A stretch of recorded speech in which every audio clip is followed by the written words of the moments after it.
adjustment. They're going to make an air pressure adjustment. Mark Martin, his teammate, also in just behind him. Further down pit road, Rusty Wallace is in. Here comes the 99 out. Here comes the 6 out and the 2 out. As this round of pit stop has been completed with a lead car. These pit stops occurring on the 208th lap. Mark Martin among the last of that trio to get out.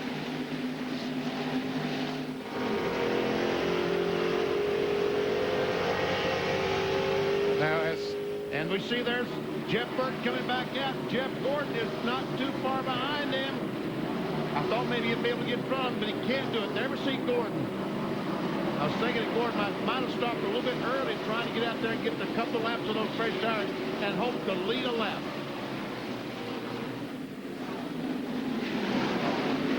He picked up about a second and a half on that pit stop exchange. Gordon did. He was about 3 seconds behind, and now he's only 1.17, so he picked up almost 2 seconds. And some of that could have been while he was stopped in the pit. Some of it could have been coming in and going out. And Mark Martin is now 3 3/4 seconds behind Jeff Burton. Rusty Wallace was getting close to going a lap down, but he is in 7th spot right now. So there are 8 cars on the lead lap. 8 cars on the lead lap at the end of 210 circuits. Back with more from Darlington in just a moment. Bud. Wise. Oh, boy. Bud. Wise. Wise. Louie. What? Just say the line. That's what I'm doing. No, you're not. You're going wise. These are my interpretations of the part. This isn't Shakespeare. You're replacing a stressed-out frog. Hey, Frankie, you know what they say? What? There are no small parts, only small lizards. Nobody says that. I do. I say it all the time. Bud. Wise. Bud. Wise? I'm loose. Coming in, guys. Look! Bill's in trouble. Don't worry, Bill. We'll take it from here. Go, go, go, go, go, go, go, go, go, Bill! Here! Where can you always find a fast and friendly drive-thru crew? Did somebody say McDonald's? Is there anything else, an only real thing to do? Anything else I need, except cold and you. No, there's nothing else that'll do besides Coca-Cola. There's only you. Come on, give me a Coke, baby. Give me some of that real thing. Come on.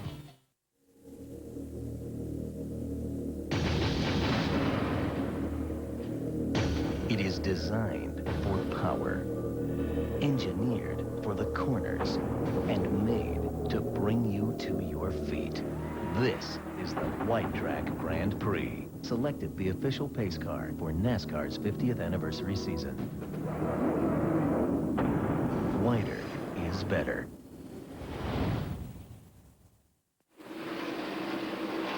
Welcome back to Darlington Raceway in South Carolina for the Pepsi Southern 500, being led by Jeff Burton. Well, engines improve as time goes along. As a matter of fact, a big improvement has been made in one of the engines this year. That's the subject of our track fact that Dr. Jerry Punch has from Darlington Raceway. And track facts are being brought to you by Quaker State for protection beyond 3,000 miles under any driving conditions.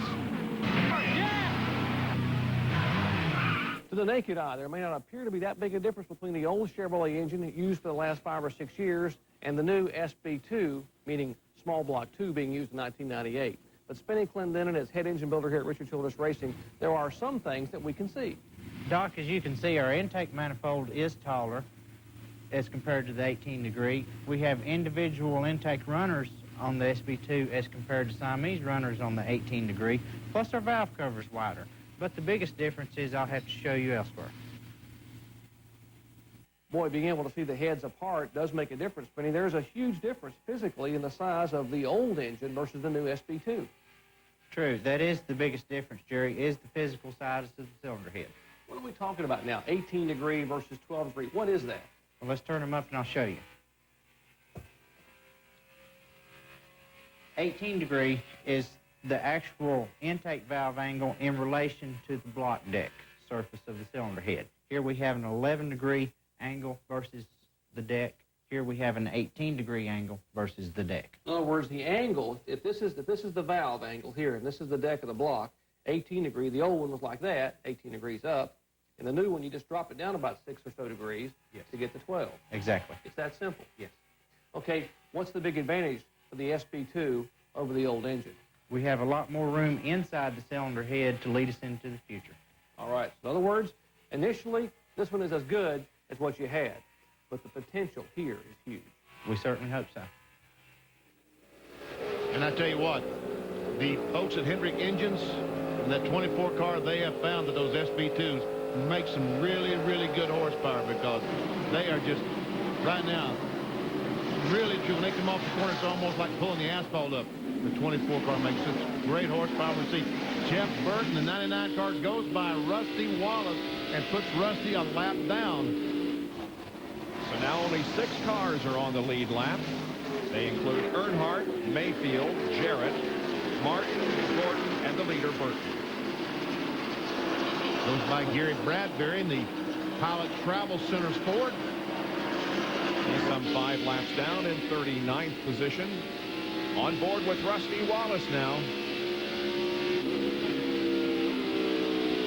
And he has been on somewhat of a struggle this year. It does not have a win in the first 23 races of 1998, but his point position, look at that. A year ago at this time, he was 14th in the points, and this year he is 4th. So despite the fact that he doesn't have a win, he's had good consistency with 11 top 5s, 15 top 10s, and 2 DNFs compared to 10 last year. Well, that makes a big difference in the points. And Jeff Bodine is back in the pits.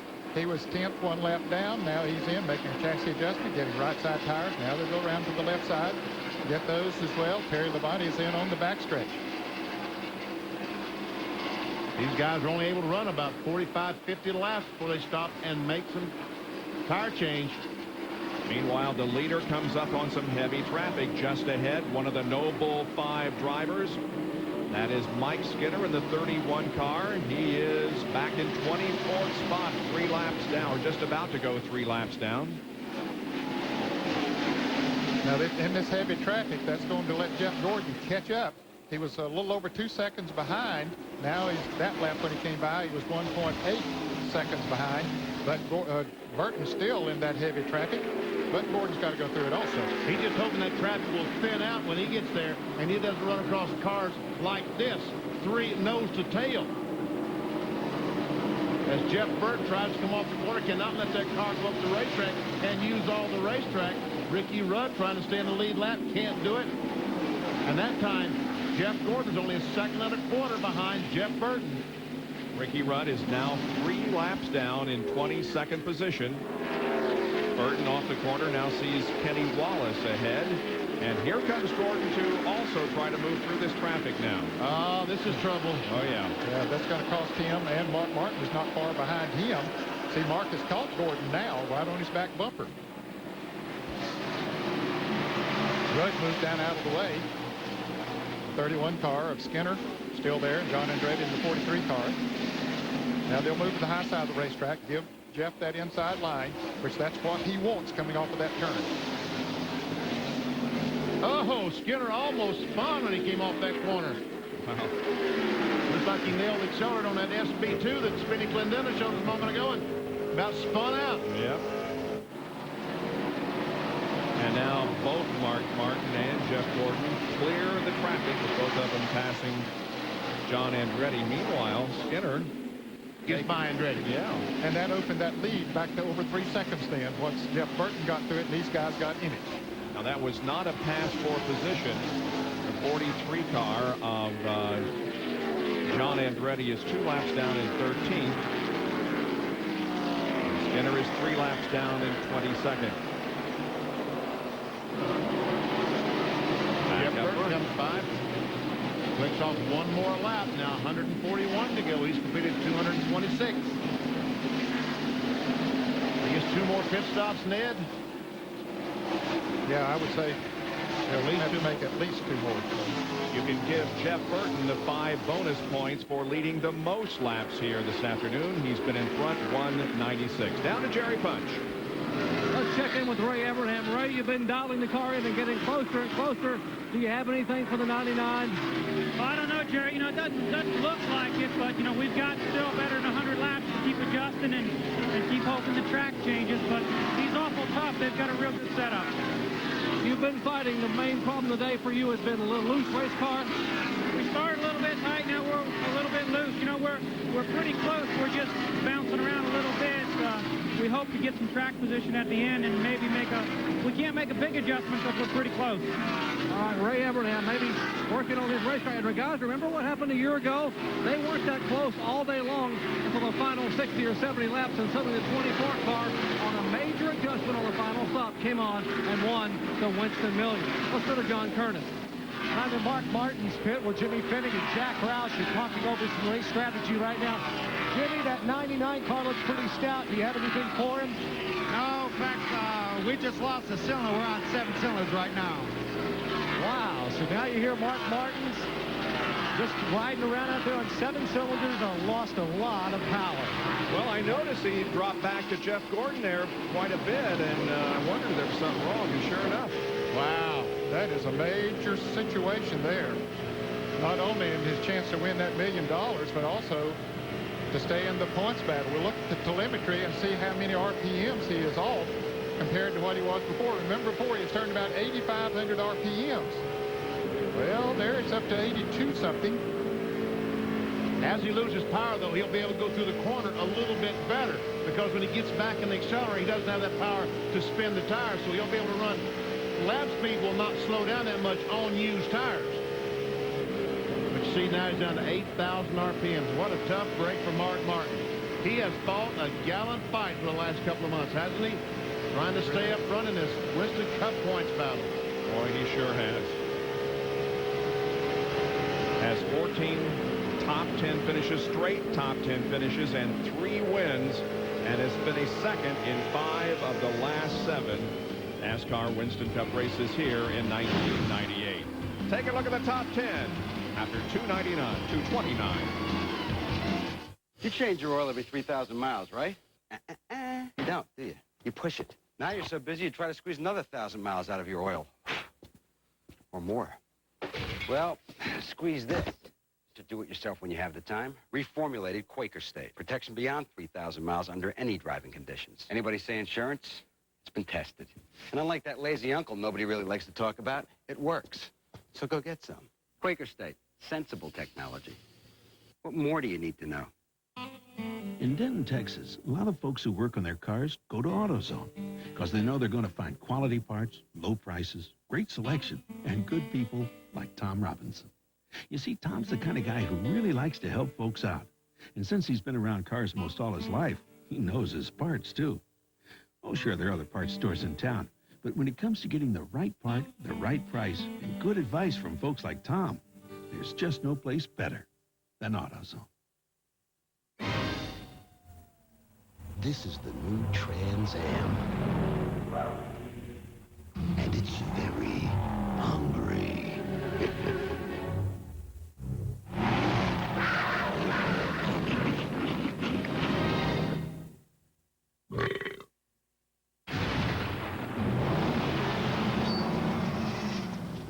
The muscle car lives. The new Firebird Trans Am by Pontiac. I just want to tell you what a great job you're doing. You're hardworking, solid, dependable. You make our pan pizza America's favorite pizza. You make sure the crust is always crispy on the outside, soft and chewy on the inside. Without you, this place is nothing. You are special. He's talking to the pan again. Come on. Give me a hug. Now get up to 3 toppings or a Supreme Pan Pizza for just $8.99. That's $8.99. What more could you want? Pizza Hut, the best pizzas under one roof. $1 million can be won by one of 5 drivers here today at Darlington in the Dome Bowl 5. Currently, Jeff Gordon is the highest among those. He is running in 2nd position in the DuPont Chevrolet. And Mark Martin is not too far behind him, running in third position. However, as we heard just a few moments ago, Mark Martin is down a cylinder. The 3-car of Dale Earnhardt is still on the lead lap, and he's running in 6th position. So 3 of the Noble 5 contenders are in the top 10. The 31 car of Mike Skinner is running back in 20th position. He is 3 laps down to the leader. And the final contestant, the 18 car of Bobby Labonte. He's back in 28th position, and he is 4 laps down. The leader is Jeff Burton, and he has led so far 207 of the 238 laps that have been completed. That's about as dominant as we've seen a car this year in the NASCAR Winston Cup Series.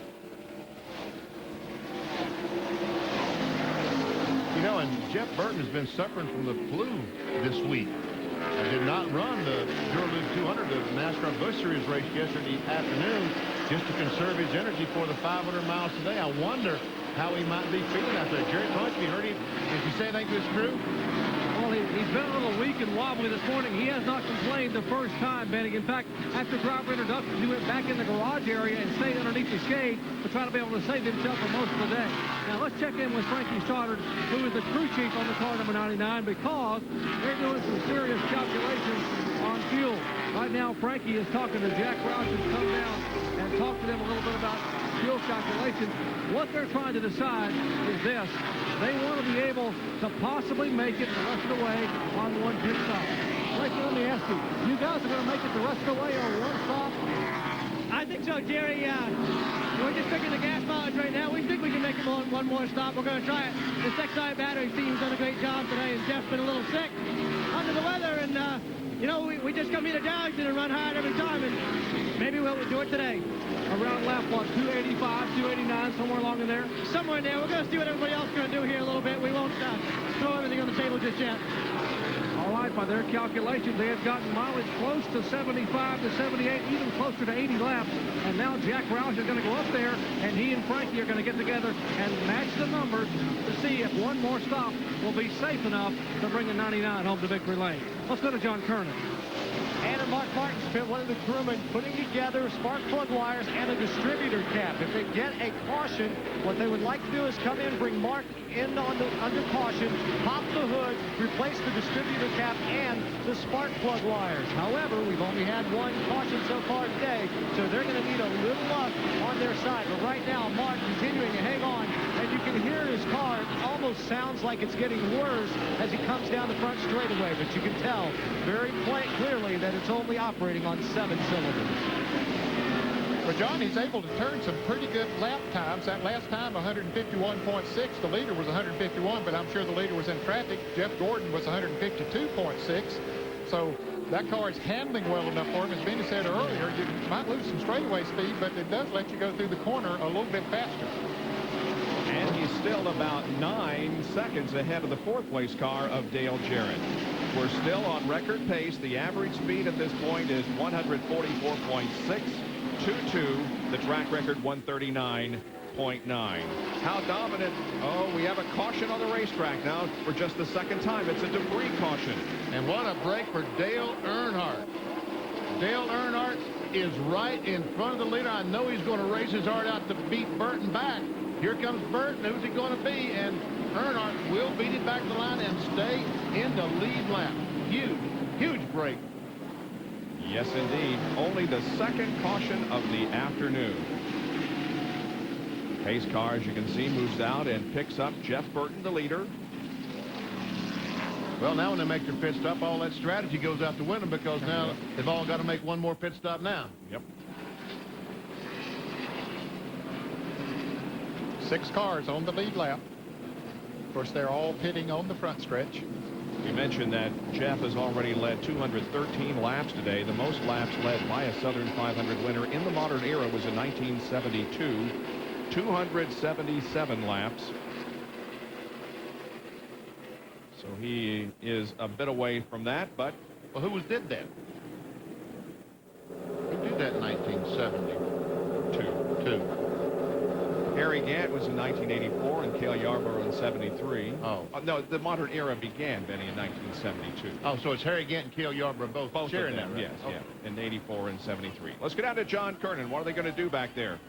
A big break for Mark Martin with this caution period. They're going to make 2 pit stops. They'll do 4 tires the first time. He'll go out onto the racetrack. Then they'll come back, pop the hood, check the plug wires, and see if they can fix the miss in the engine. Here they come. We go down to Bill Weber.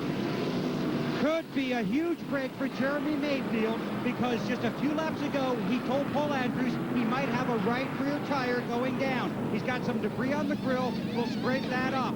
This set of tires was very, very poor for the handling of this race car, so they're thankful to get 4 new tires. The leader's in and Jerry's there. Half a round of ice for the 99 car. The X-side Ford for Jeff Burton. Likewise in front of him, the 24 car getting left side tires. Great pit stop. 99 is out. Here goes 24. They head down pit road. By the way, 1 round of bite out for the 88 car. A little bit too tight. They come out the same way they came in. Burton followed by Gordon, Martin, and Dale Jarrett. But we are under caution. 244 of the 367 laps complete at Darlington. The largest selection of car audio products in all of Virginia, right here. Discount Auto Sound. All the name brands at guaranteed low prices. And installations carry a lifetime warranty. Want to hear these? Can't. Don't want to blow your little TV speakers, so get over here to Discount Auto Sound and hear great buys like these. Get a Clarion high-power AM/FM CD for only $199.95. Or buy one MTX 10-inch or 12-inch speaker and get the second one free. At Discount Auto Sound, we'll match or beat any price, period.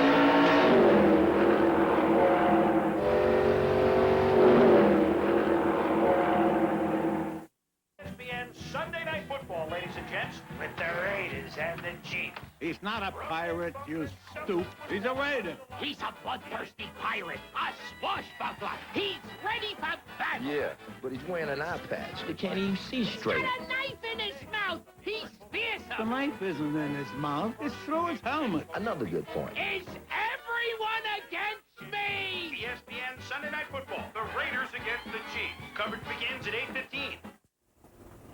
Linda Cohn in the ESPN studios to Pittsburgh. Sammy Sosa still looking for his 59th home run in the 7th. He singles for the 2nd time on the day. That's coming against Mark Wilkins. We'll keep you posted on him. Mark McGwire at 60 getting underway in about 45 minutes against the Reds.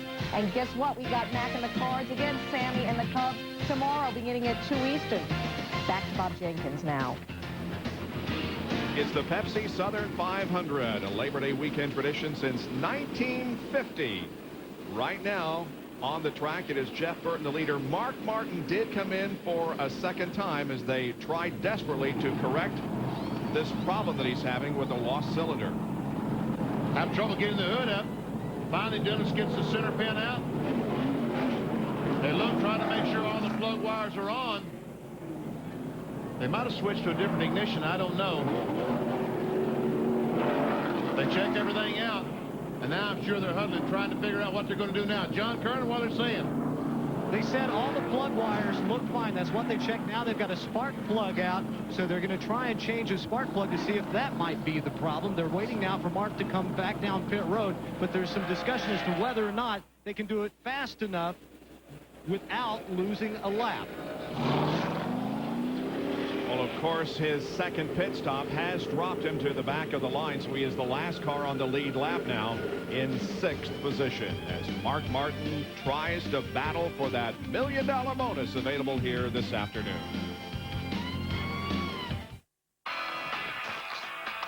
Mark, if you're at the airport before my 8 o'clock flight, maybe we can talk. Otherwise, it's over. Come on. Didn't get an AC Delco battery? They last up to 30% longer. Barry! AC AC Delco.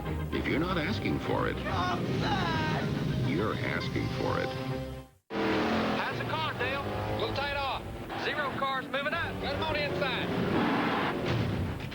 Inside every member of Team Monte Carlo, there's a side that's kind of wild. Get another tire.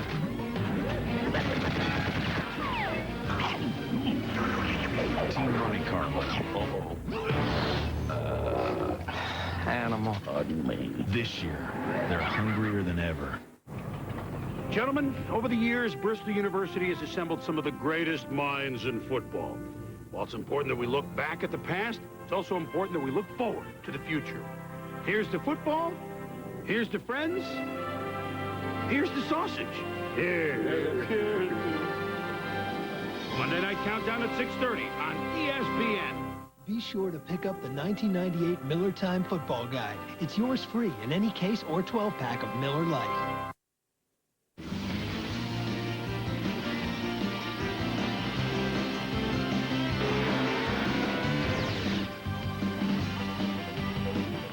Back at Darlington, South Carolina, ESPN SpeedWorld welcomes you back to the Pepsi Southern 500.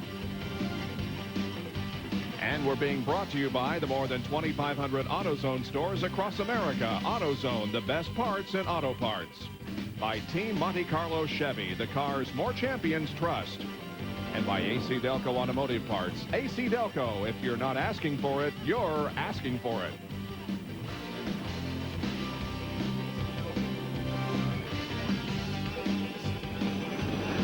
As you can see, the NASCAR officials have called for the track blowers to come onto the track and get rid of some of that buildup that you've been talking about all race long, Ned. Yeah, it's been going up high on the racetrack. And here Skinner's getting out of his car. We heard that he was getting a little bit sick. They were looking for a replacement, so it looks like they're getting it. Morgan Shepherd going in the car. Morgan did not qualify for the race, so he'll be fresh. And Mark Martin's back in, John. And they, after some discussion, they've decided to go ahead and chance it. Now they've asked Mark to shut the engine down. They're going to, they told him to shut it down. There he does. Now they're going to change the spark plug. They didn't know if they would have a chance to do it. Bobby Leslie, who's Mark's Busch Series crew chief, also his spotter, telling them, keeping an eye on the pace car, coming out of turn 2, headed down the backstretch. So now the crew going to work, trying to get the old plug out, trying to put the new plug in. Waiting. Oh, man, Mark just must be the most patient person in the world, because I would be going nuts right now if I were him. Looks like they've got the plug in. Pace car entering turn 3. Actually, he can fire it up even if they don't get it done. So now they getting ready to put the hood down, the hood pins on, and also Mike Skinner is sitting on the wall. He's not feeling very well right now. In fact, he's gotten out of the car. Morgan Shepherd has gotten into the number 31 Lowe's Chevrolet. Of course, Morgan won't be a stranger to that car, because he did some relief driving while Mike was sitting out with his injury earlier in the year. And there you see Ken Schrader. He's been making numerous pit stops with a power steering problem.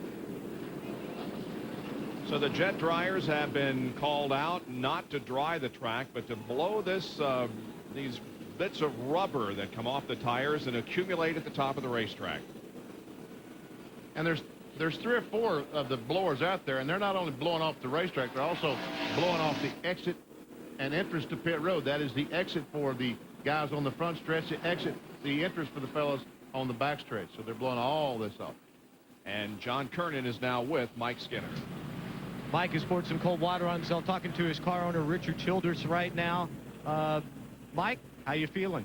I'm okay. I think I got a little carbon monoxide poison or something in the car, and I knocked the side off of it. Thing got real loose, and I probably knocked the crush panels out or something, and just got a little foggy, and probably could have made it all right, but it wasn't worth taking the chance. As bad as we're running, it's a good race car. We just missed the setup today. We'll keep the thing, the snout and the rear clip on it. Morgan will do us a good job. Mike Skinner out for now. Morgan Shepherd in to do the relief roll. And Morgan's back in, probably getting the belts adjusted. Yeah, we're seeing him trying to tighten those belts back up. You don't want to go around there with the belts loose. And the 6 car also in again. And the hood down once again. They push him out to keep him on the lead lap. We'll We'll get a report from John Kernan when we come back from break. They're the spotters that stand high overhead and keep their drivers informed as to what's going on the racetrack. Want the ultimate tailgate party? Don't head to the stadium. Head to the Ace Ultimate Tailgate Sale, where you could win a Ford Explorer, DeWalt tools, and hundreds of other prizes. The Ultimate Tailgate Sale. It's easy to enter, easy to win. Just 10 days. Who's that, Grandma? That would have been your great-uncle Floyd. About 65 years ago, he was playing hide-and-seek with his friends. And they never found him. If you're gonna play to win, Nobody found me. play to win. If you're gonna have roast beef, have roast beef. Hardee's tender roast beef, specially seasoned, oven roasted, fresh slice to order. You're gonna go? Go all out. Elsa, I'd like to get my hands on her. Oh, yeah, I'd love to put her in drive. Say hello to the Blank Road Dream. Coming to a track near you. Thanks and enjoy.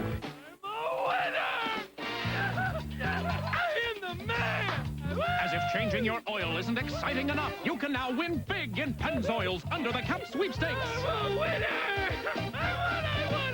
Playing is easy. I love you! Next time you change your oil, just check Under the Cap to see if you won the $250,000 home grand prize, or one of 10,000 VersaPack power tools, or a $10,000 home workshop. Stop. Go, Pennzoil. In Murray, Utah, a lot of folks like to work on their cars themselves, and they come to AutoZone because they know they'll find quality parts, low prices, great selection, and helpful people like Rick Perry. Now, Rick's been around cars all his life, so he knows a thing or two about looking up parts and solving problems. And whether it's selling new parts or testing old ones, he's always glad to help. You see, when it comes to getting the right part, the right price, and good advice, there's just no place better than AutoZone. Under caution here at the Pepsi Southern 500 at Darlington Raceway in South Carolina, where one driver can win $1 million here today. Earlier today, before the race started, one fan did indeed win $1 million. All 5 contestants were up on stage. Jeff Gordon reached in the slot and drew out a name. The winner of the Winston Oak Ball $5 million fan award is James Gorman. A 54-year-old man from Staten Island, New York, and apparently his father passed away recently, and James looked skyward and said, "Dad, I know you're watching over me here today." And the reason Jeff Gordon was the guy that did the choosing, because he was the winner of the last No Bull race at the Brickyard 400. Will a driver win? Well, we'll know a little bit later. Don't miss the season premiere of NFL Prime Time at 7:30 Eastern tonight for the fastest 45 minutes in football. Host Chris Berman and his team bring you highlights of all today's action and take you right up to Sunday Night Football. That's at 8:15 from Arrowhead Stadium in Kansas City as the Chiefs host the Oakland Raiders. Then tune into ESPN tomorrow at 6:30 Eastern for Monday Night Countdown, the most in-depth pregame show in the NFL.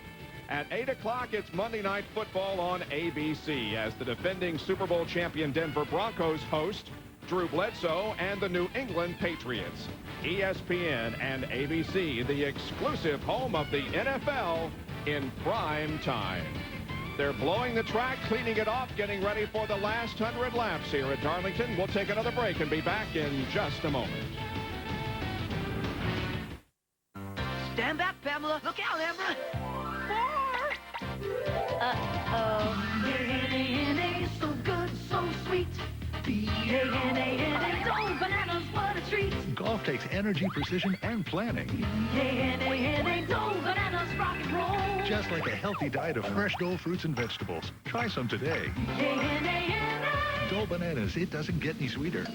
Cool. Easy game. Joelito. One official Major League Baseball, $9. New ball, $9. New ball, $9. New ball, new ball, new ball, $9. New windshield, $100. 62, priceless. There are some things money can't buy. For everything else, there's MasterCard. Official card of Major League Baseball and believer that records were made to be broken.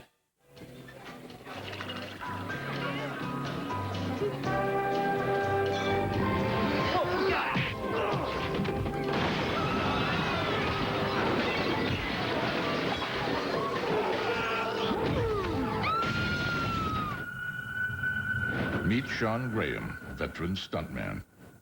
This is how he lives. This is what he drives. What else would he drive? Chevy S10, like a rock. So, I read an article that says they think about it every 8 seconds. I wouldn't doubt it. It seems like the only thing Dave ever wanted. They have one-track minds. Must be something biological or genetic. Men, they're all the same. Hey. You read my mind.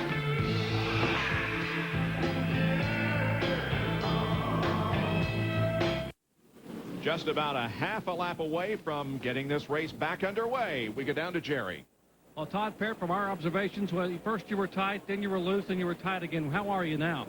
Well, the car's still just a tick tight, and took around to bite out of it that time. The car got real loose there after the first pit stop, and he was just hanging on for dear life. And adjusted track bar, spring rubber, got it too tight, but I guess that's good because now we can free it up just a little bit here toward the end of the race. Dale's doing okay. Pretty hot out there. It's hot in here, so I can only imagine how hot it is in there. And I'd like to wish James Luter a speedy recovery back home in Charlotte. Get well, buddy. We're pulling for you. All right, Todd Parrott, the crew chief for Dale Jarrett. We're getting ready to go green, Bob. Here comes the field off of corner number 4 as the crowd stands and cheers as the green flag waves and we get back to racing. Oh, we got a crash back there in the back, but didn't hit anything so far. And believe it or not, Derek Cope, who really needed a good run, was the car that spun around. Some damage to the left rear of his car. He was running back in 15th position. It does not bring out a caution. The green stays out, and so they race down the backstretch. Dale Jarrett was able to get around the 24 car of Jeff Gordon on that between turns 1 and 2. Take a look at the replay. As the green was coming out, trouble erupted in the back of the field. Derek Cope is going to be the car that gets hit from behind, and I think it's Ward Burton. Like the 22 car of Ward Burton might have tagged him a little bit, as they really were all jammed up there. It was sort of and now Derek is in the pits, so it was a chain reaction type of a deal. And he got the worst end of the bargain. And had a great run going. It did. Race is under green as he comes in for the tire stop. All 4s being changed. Meanwhile, back on the racetrack, Burton is still leading. Dale Jarrett is in 2nd position. It is Jeff Gordon here in 3rd spot.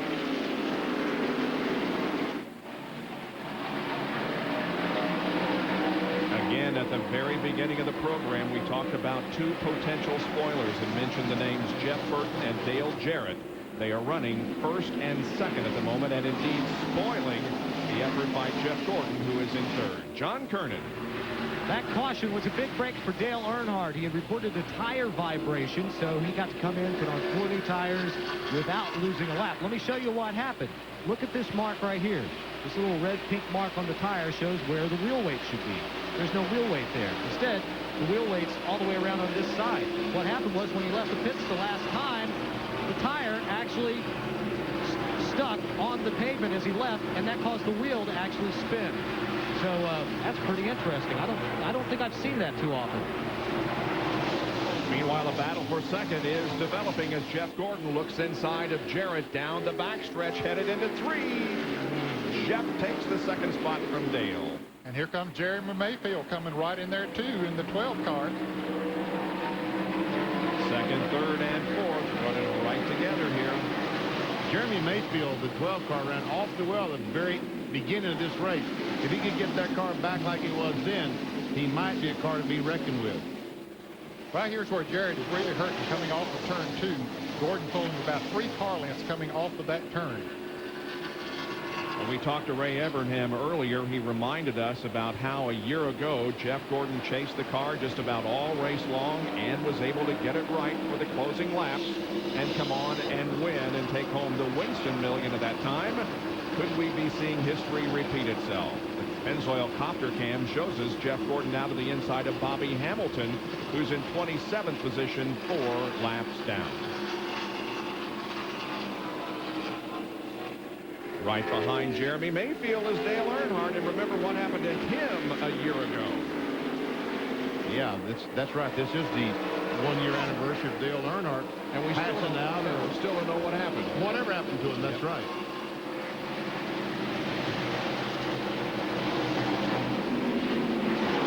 John Kernan, did they get Mark Martin's problem fixed during that long caution period? No, they did not, Bob. They changed the spark plug. They put a new spark plug wire on the dead cylinder. And no, it did not fix the problem. So Mark is out there running still on 7 cylinders, hoping to hang on to the lead lap and at least a 6th place finish. He is in 6th, the final car on the lead lap. And the fewest cars in the lead lap this year have been 4 at Dover. The fewest in a 500-mile race this year, 8 at Atlanta. The 41 car of Steve Grissom showing both damage on the left front and the left rear. And some of that could have come in that restart down there, because I saw a lot of cars really jammed up. And you can see the damage on the rear of this Kodiak Chevrolet, Steve Grissom. And there were a lot of cars that bumped. Derek Koch was the only one that really got spun out. Right now, Grissom is running 23rd. And then you see that new paint job. Evidently, Kodiak's trying to sell a new product called Kodiak Ice. Jeff Burton, 1.69 seconds ahead of Jeff Gordon. Well, there is Dale Earnhardt. Jeremy Mayfield looked like he got stuck behind the Bobby Hamilton car. And Earnhardt, boy, you give him a little bit of an opening, and he'll go for it. You bet.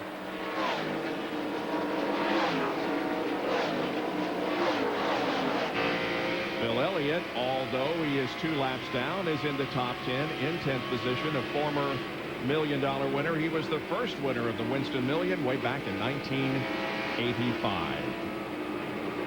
264 laps are completed. We're just a little more than 100 away from the end of the Pepsi Southern 500. Hi, it's Meg. I just don't know what I'm going to do as Hal brings home one more car to fix. Hi, honey. Remember that addition you wanted for the family room? I just wish he'd go to Brake King first. Brake King does more than just brakes. Brake King offers mufflers for as low as $40, alignment specials, and of course brakes for all vehicles. I wonder if they fix steering wheels too. NASCAR and Lowe's Home Improvement Warehouse both started from humble beginnings. But you made us bigger.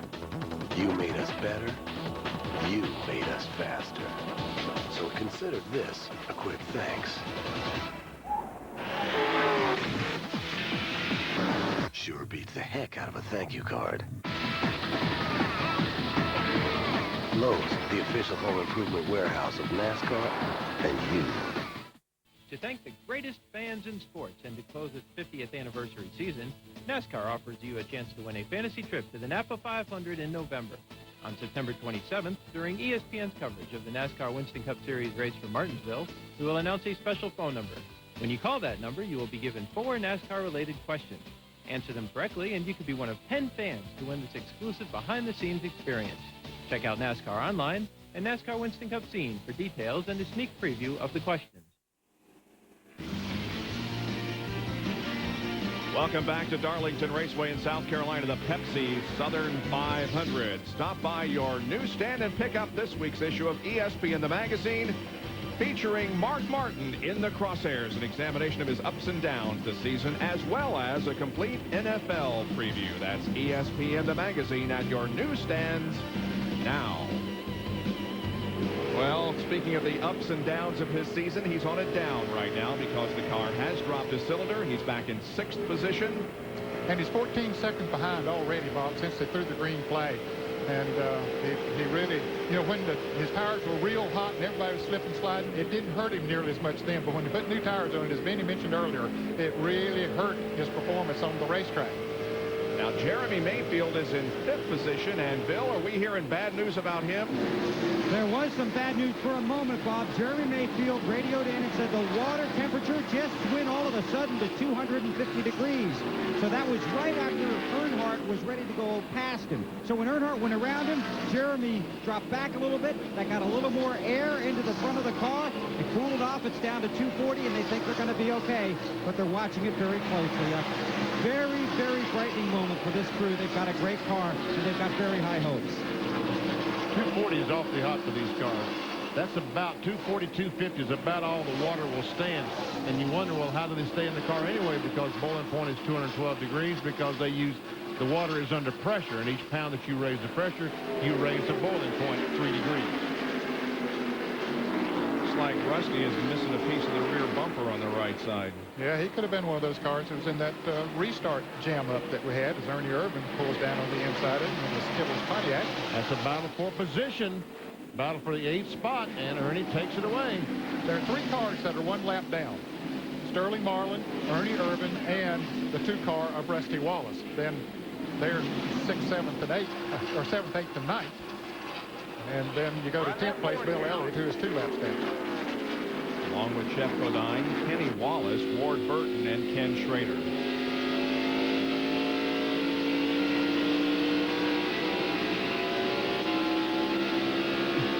You see it flapping around, can't you?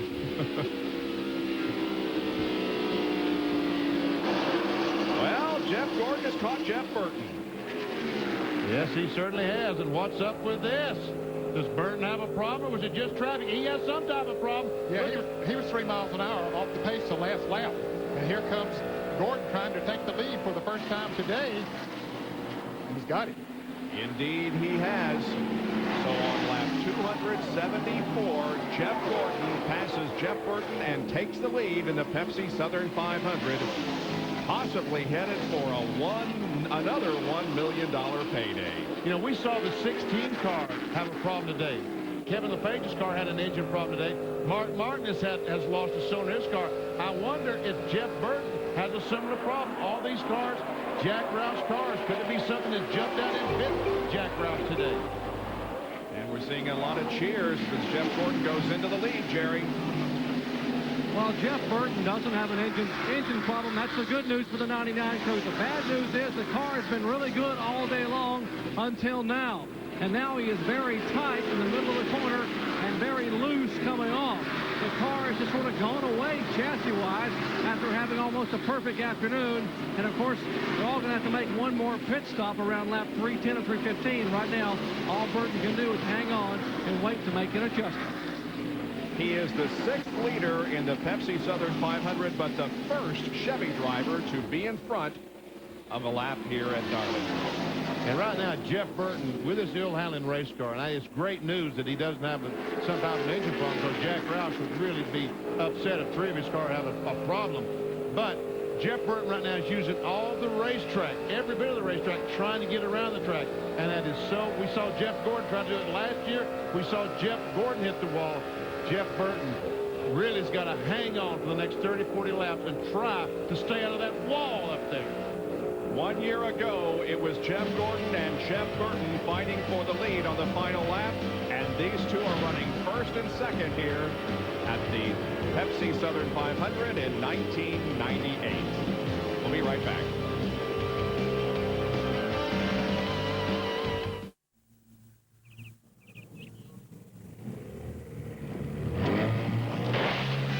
At Plank Road, we don't do everything well. Fortunately, beer is something we do well. Ice House, thanks and enjoy. Who's that, Grandma? That would have been your great-uncle Floyd. About 65 years ago, he was playing hide-and-seek with his friends. And they never found him. If you're gonna play to win, Nobody found me. play to win. If you're gonna have roast beef, have roast beef. Hardee's tender roast beef, specially seasoned, oven roasted, fresh sliced to order. You're gonna go all out. Mountain Dew, a smooth, one-of-a-kind blend of citrus flavors.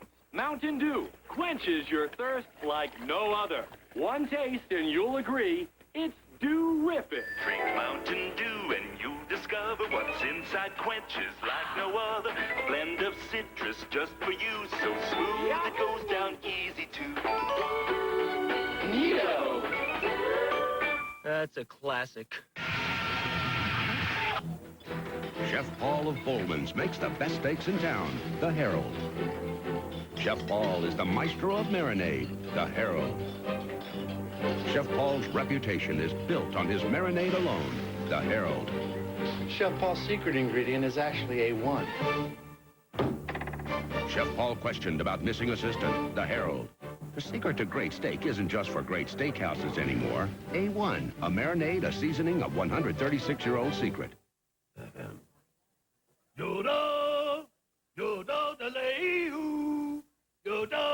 At Plank Road, we don't do everything well. Fortunately, beer is something we do well. Ice House, thanks and enjoy. Back at Darlington, there are the first two, Jeff Gordon and Jeff Burton, and our shots from high overhead Darlington Raceway being brought to you by the Pennzoil Copter Cam. Well, the place where you can get information of all sorts regarding NASCAR Winston Cup and all phases of NASCAR racing is www.nascar.com. You can find out race results and the latest news, anything your heart desires at www.nascar.com. NASCAR Online. Well, looks like Wally Dallenbach has made a pit stop, huh? Certainly appears that way. He's got to stay under that yellow line as he gets out of the race. Oh! There's a yellow line. Still, now he'll blend in with traffic down the front stretch. Rick Mast has not had a good afternoon. He is all the way back in 40th position, some 7 laps down. And again, only one car is listed as out of the race. That's Ted Musgrave. There is a car off the track. That is Brett Bodine. We're on board with Rick Mast, and we're looking back to Jeff Gordon. That's what Rick Mast certainly does not want to see, because that means he'll go yet another lap down, and there's only 5 or 6 car lengths between himself and Gordon. Boy, Jeff Gordon has an incredible record here at Darlington.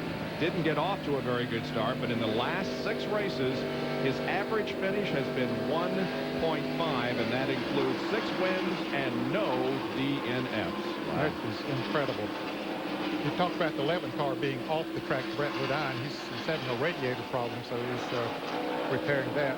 Probably got stopped up with all that rubber or something, maybe, but anyway, that's the reason Brett's off track. And now Jeff Gordon's going to run across a lot of traffic. There we see Kenny Schrader. 33 car is 14th. 3 laps down. He's running around there with no power steering. Here's Jeremy Mayfield as he goes by the 42 car of Joe Nemechek. That's their 5th place car. Bill Weber. Yeah, BP, they got that water temperature down to about 220, so they're happy about that. Speculation could be they might have gotten something on the grill that forced that temperature to go up a little bit, then it flew off. But water temp back down to 220, much more comfortable for these guys. Yeah, they can live with that kind of a temperature. That will be no problem at all for these cars.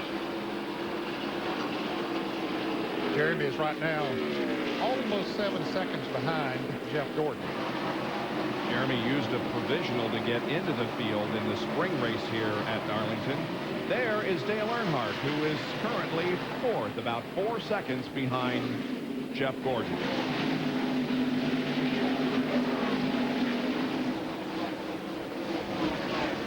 He's about 2 seconds behind Dale Jarrett, the 3rd place car. His best finish in the last 5 races here at 12th, so he's doing better than that today. Now we're on board with Mark Martin, and again you can see how that loss of a cylinder is handicapping him. Yeah, he's 25 seconds behind, Bob. He's only about 7 seconds from going a lap down.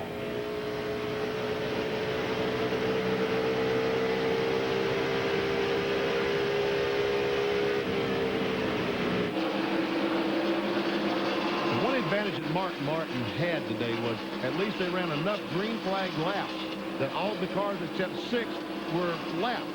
So now, as he runs around on 7 cylinders, at some racetracks, he would go back to 30th. But to this racetrack, if he can just stay on the lead lap, the worst he can finish will be 6th, which would be a huge break to run around on 6 cylinders and still finish in the top 10.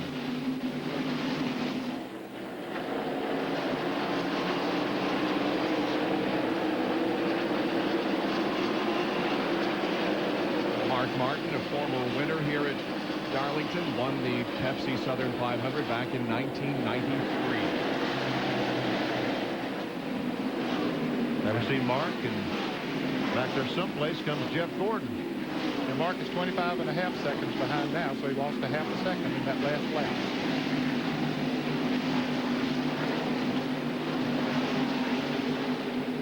But there's a lot of traffic right in front of Jeff Gordon right now, and I think he probably will have trouble getting by these cars as Dennis Setzer moves over. Check our AutoZone on-track interval, and you see that he was 23.5, and in 5 laps, he gained 2 seconds on Mark Martin. Jeff Gordon gained 2 seconds on Mark Martin. Look, Jeff, how good he is, 32.1 to 32.4, just 3 tenths. But right now, these slower cars are causing some problems, slowing him down a little bit. That car is handling well enough now, just like when he passed Dick Truckle there, coming off the turn 2, that he can do it very easily. Jeff Gordon back there is catching up with Michael Waltrip, with whom we are riding right now. He's 21st position. Right now he is 3 laps down as Jeff Gordon closes in, trying to put him 4 laps down. They complete another lap down in turn 1. This looks like a long ways, but folks, it's only 3 or 4 car lengths. And watch Jeff Gordon as he comes off 2. Michael got off that corner pretty well, though. Pretty doggone well. Now, as he goes in the corners where Jeff really closes in on Michael. Tries to get under him as he comes off the turn 4. Can't quite make it. Have to wait for another opportunity, possibly down here in 1. And Michael's going to move up and allow Jeff to pass by on the low side. So Michael is now 4 laps down in 21st position. There's Jeff Burton, and he has closed in a little bit, but again, he will have to move through the same traffic that Jeff Gordon is moving through right now. Laps are clicking off. 292 laps have been completed out of the 367 that make up the Pepsi Southern 500 here at Darlington for 1998. Jeff Gordon is leading. Back in a moment. It began as the product of meticulous Japanese design, but it was sent to Europe for finishing school. It was tested on Austria's Alpine roads, refined on Germany's Autobahns, and chased on England's racetracks. Now the car that's proven itself in Europe is crossing the pond. Introducing the all-new Infiniti G20. Born in Japan, educated in Europe, now available in America. On NASCAR's 50th anniversary, we're celebrating our checkered past. The 76 brand and NASCAR. The winningest team. The longest and strongest team in racing history has been bottled up into one smooth-running motor oil. 76 NASCAR High Performance Motor Oil. Celebrate with your car. You've got history on your side.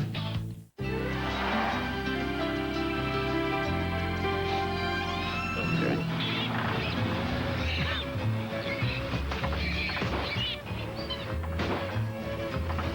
Oh, great. That tune-up. These AC Delco parts are about the most dependable you can buy. They should really help improve your performance. Come on, they're all the same. I'll take some out of this bushel basket. Okay. AC Delco. No matter what you drive, if you're not asking for it, you're asking for it.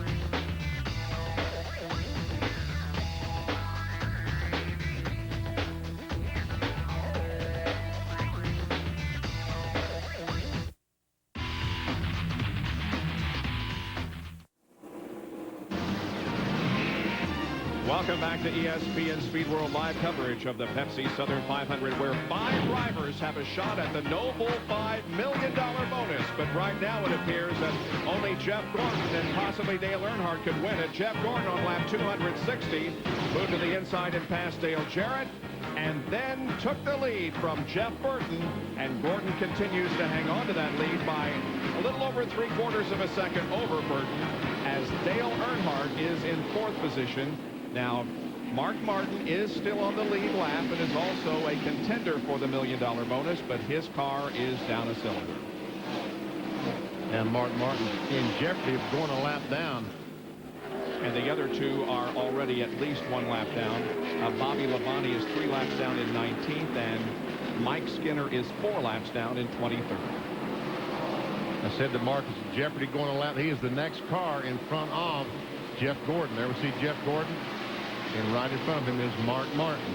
We now have our second car, only our second car, officially out of the race. It is Brett Bodine in car number 11, and that is the first time that he has not completed a race this year. Coming into this event, he and Mark Martin were the only 2 without DNFs, and now Brett Bodine has one. So Mark is the only one left.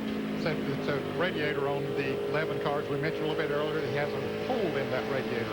Couldn't repair it. And also, Brett had completed 98.5% of the laps in this year, the 3rd highest. Mark Martin now is 1 lap down. And he's in 6th place, but now that the fact that he's a lap down, that opens up the door for Ernie Irvin, for Sterling Marlin, and Rusty Wallace to try to catch him and pass him for the position. There are 67 laps to go, and now we approach the window where the final pit stops are going to be happening. That's a battle for position. These guys are both 3 laps down, but Kenny Irwin just went into 16th spot and put Terry Labonte back to 17th. Again, the pit stops will be coming up before too long, so we're going to sneak a break in here so that we can show you what happens during those very crucial pit stops as the Southern 500 is drawing to a conclusion.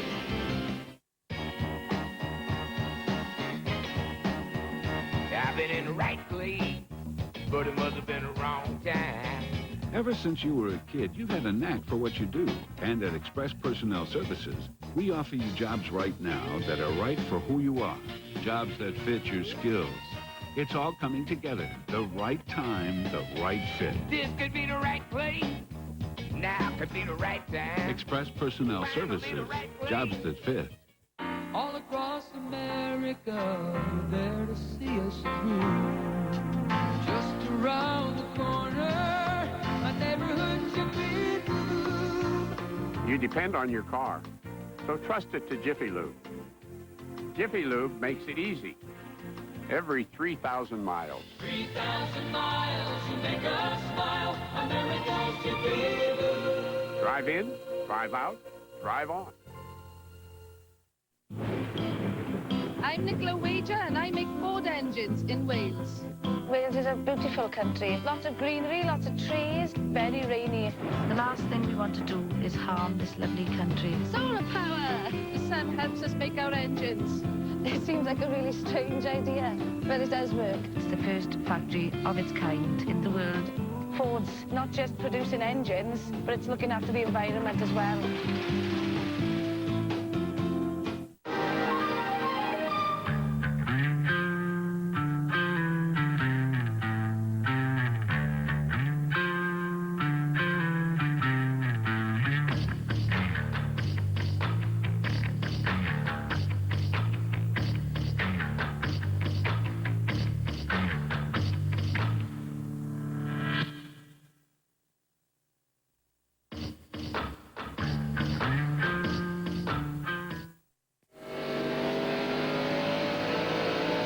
At Darlington, and a reminder that the Kart FedEx Championship Series will run the Molson Indy Vancouver coming up next at about 5 o'clock Eastern Time, 45 minutes from now, after we conclude this 49th running of the Pepsi Southern 500.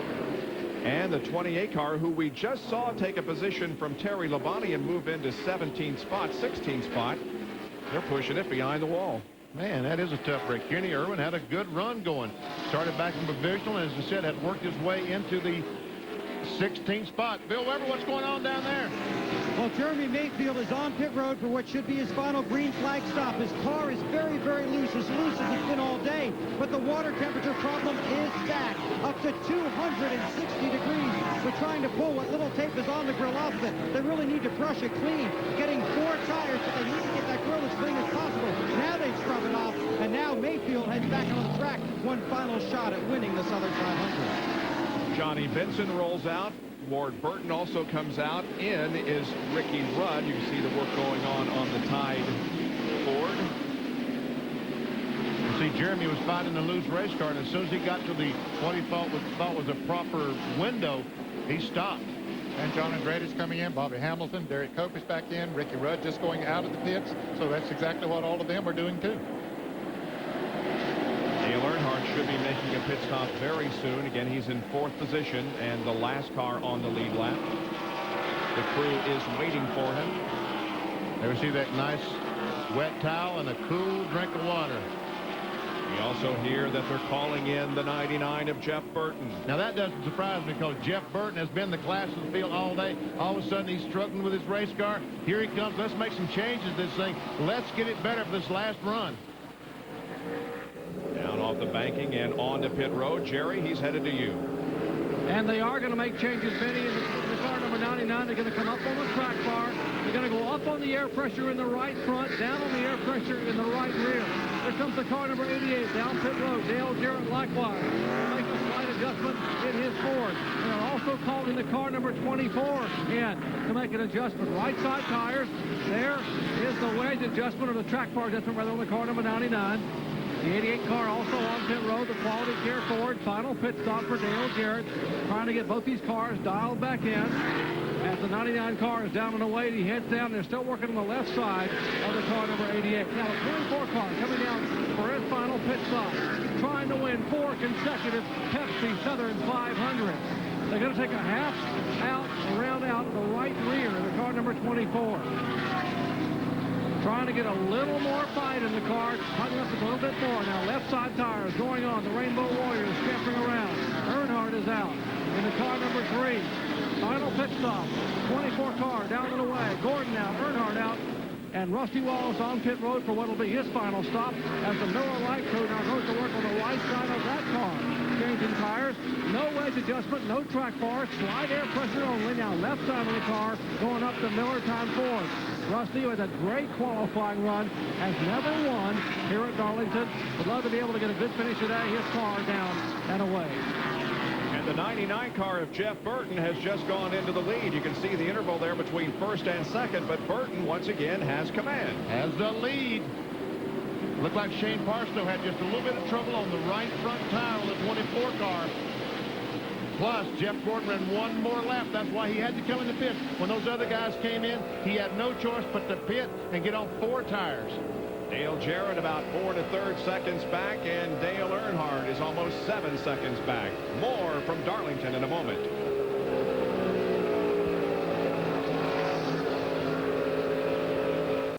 This is the event. Those are the vehicles. That is the place. These are the days for the factory authorized clearance at your neighborhood Ford dealer. Save now on Ranger, Escort, Contour, F-150, Explorer, even Mustang and Expedition. Financing is low, cash back is high. Get both on Taurus with 0.9 financing plus $750 cash back. This is the event. Those are the vehicles. That is the place. Your neighborhood Ford dealer. The credit card companies have made it extremely easy for all of us to get in debt. The good news is that interest rates are at an all-time low, and you don't even need any equity in your home to get out of the debt. All you have to do is just give me a call. I can help you. They call Paul Clemens the Crunch Man because he's the best at getting people out of debt. Whether you want to get out of a crunch or save a bunch, you'll be glad you called. No more excuses, no better time. Call now.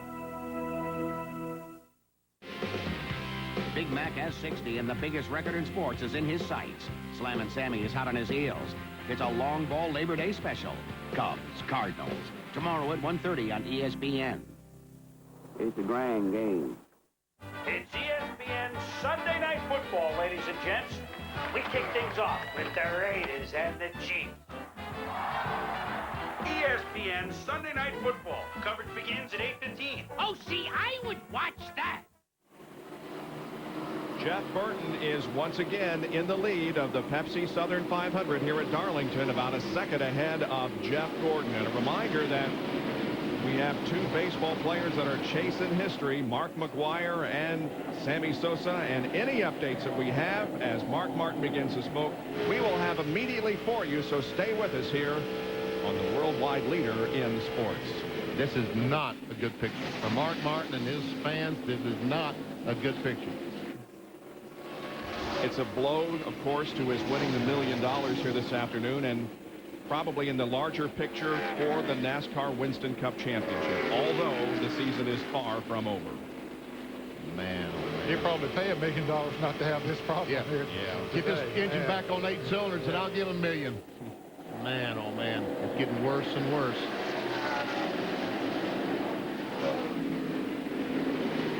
I guess you'll just keep going till he won't go no more. What other choices do you have?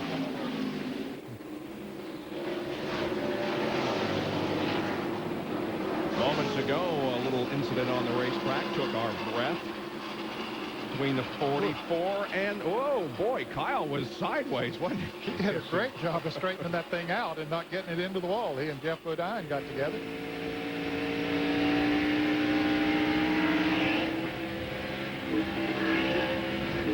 I see Bodine was coming out of the pits, I guess, and Kyle was on the racetrack. And there we see their leader, Jeff Burton. And right now, he seems to be pulling away from Jeff Gordon. He is. He's almost 1 3/4 seconds ahead of Jeff now. And a few laps ago, it was a second. There is Jeff with several of the lap cars between himself and Burton. And now it's almost 2.5 seconds between the leader and Jeff Gordon. So right now, Jeff Burton, evidently, whatever change they made on that pit stop is certainly working. Put him right back where he was earlier, so dominant position. Same scenario, but different, same players, but different scenario from last year as Burton and Gordon are running first and second. Mark Martin still running slowly around there. He is still in 6th place. But I'm sure NASCAR keeping a very close eye on that to be sure that there's no fluid coming from that car. We're seeing the smoke coming from it, but so far they haven't black flagged him. They're looking closely at it. Well, he's on the apron of the racetrack right now. And now he's coming to pits. He's coming to the pit road. Told you earlier that he and Brett Bodine, the only two that have not had DNFs this year. Brett is out of the race, so that means that Mark is the only one right now. Could his race be about over? There we see Mark going down. We saw Jack Roush talking to him. There we see our leader, Jeff Burton. And we'll show you the interval now back to the 24 car. There's Jeff. We've already had the final pit stop. That is regarding no more cautions. And I'm not sure that they've got this car the way they want it in the last part of the race. Now it's 47 laps for Jeff Gordon to figure out how he's going to get up there and catch Jeff Burton. There you can see how the interval is widened from laps 3:15 to 3:19. And check that out, 31.2, 31.2, Jeff Gordon, but Jeff Burton, 30.9, 30.9. He had a couple of those 31.2s, but those 30.9s, about 0.3 of a second faster than Jeff Gordon. So will the track come to Jeff Gordon? Will we have another caution that he can continue to work on the car? Or will Burton walk away with the title here this afternoon and prevent Jeff from winning the noble $5 million? Here's John Kernan with an update on Mark. Well, he's on pit road. The hood is up. Smoke just boiling out from underneath the hood. They've got the rags blowing oil out from underneath the valve cover. They're also going to have to refill the oil tank, put more oil in, but they sent back for more oil. And you can see Jack Roush wiping the oil away. Just a lot of oil that the car has put out underneath the valve cover. Now they're taking towels, putting around to take some tie straps just to try and get the leak stopped. They'll add oil and then they'll get Mark back out onto the racetrack, and they will just send him out to run as many laps as he can complete. And so his string of 14 straight top 10 finishes, including 3 wins, apparently is broken as Mark Martin sits on pit road. and helplessly sees his car with problems. His teammate, however, Jeff Burton, is in the lead and is now 2 3/4 seconds ahead of Jeff Gordon.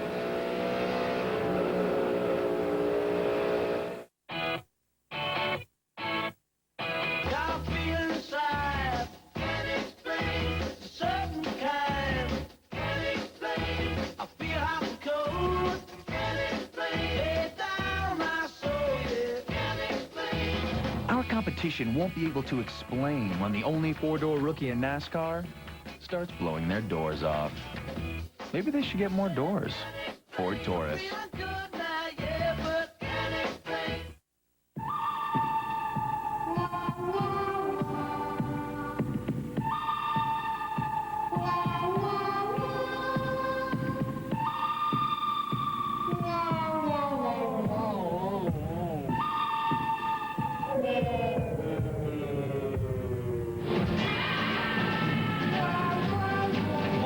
Synthetic motor oil. Even at 475 degrees, nothing outperforms Mobil 1. In Denton, Texas, a lot of folks who work on their cars go to AutoZone because they know they're going to find quality parts, low prices, great selection, and good people like Tom Robinson. You see, Tom's the kind of guy who really likes to help folks out. And since he's been around cars most all his life, he knows his parts, too. Oh, sure, there are other parts stores in town. But when it comes to getting the right part, the right price, and good advice from folks like Tom, there's just no place better than AutoZone. Linda Cohn in the ESPN studios will get you back out to Darlington in a moment. Let's update you on the home run race. Wow, in one word. First to Pittsburgh, Sammy Sosa in his 5th at bat. Let's see what happens. He was 2 for 4 up to this point, and then he strikes out. He had 2 Ks on the day, but they're still playing there in extra innings. How about Mark McGwire and St. Louis? 3 for 9 lifetime against Brett Tomko, and Mark McGwire would line out. This happened just moments ago. We'll keep you posted throughout the race. Don't forget, we got Big Mac and the Cardinals taking on Sammy and the Cubs Labor Day at 2 Eastern following baseball tonight. Again, we'll keep you updated right now. Back to Darlington and Bob. All right, we're back now at Darlington where Mark Martin's car has been pushed to the garage area and Mark has gotten out. When they got the car filled back up and wanted to go back on the racetrack, they tried to push it to restart it. And I think the engine was locked up and would not turn over, so they had no choice but push it back to the garage area. There's our leader, his teammate, Jeff Burton, the Excite Batteries, Ford Taurus. He just passed the 13th place car of Ken Schrader to put him 4 laps down. There are only 5 cars on the lead lap. John is with Mark Martin. And Mark Martin is very disappointed. Mark Martin has pulled into the garage area, gotten out of the car. Mark, I guess a valve stem or valve spring broke or something. I don't know. Lost the cylinder. Finally it locked up. We're giving it all we could. I sure hope Burton wins this thing. He's awesome today. He deserves it. We had a good car until we lost the cylinder, and then he just wouldn't make it on 7. Mark Martin in the garage, but his teammate Jeff Burton is leading. For more on him, let's go to Dr. Jerry Punch. And, John, when you watch this dominating performance by Jeff Burton today, it's hard to believe this is the same driver who has had the flu all week long. And earlier this week, Jeff Burton did something very uncharacteristic for him.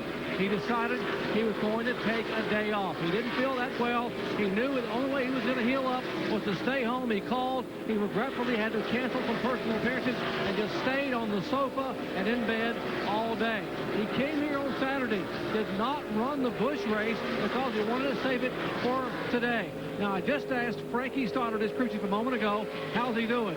He said, Doc, we know he's not 100%. We know right now he's probably not even 90%.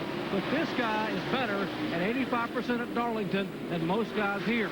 This is his place. There is Frankie on the radio with Jeff. He has led 265 of the 332 laps. Frank, you tell me this morning just how much Jeff Burton likes this racetrack. But, folks, don't look now, and I'm not trying to hide, but let me tell you something. Jeff Gordon is catching it. Just thought I'd throw that out. A little heightening of the suspense here. Well, the last lap, Gordon ran over a mile an hour faster than did Burton. Let's see, this time, he still ran a mile and 1/10 faster. than Burton did. And there was no traffic in front of Jeff Burton that time, so. Like I said, I just want to throw that out, Bob. Well, I understand. What that means is, folks, don't go away. Exactly. This race is not over yet. Although 333 of the 367 are complete. Back with more in just a moment.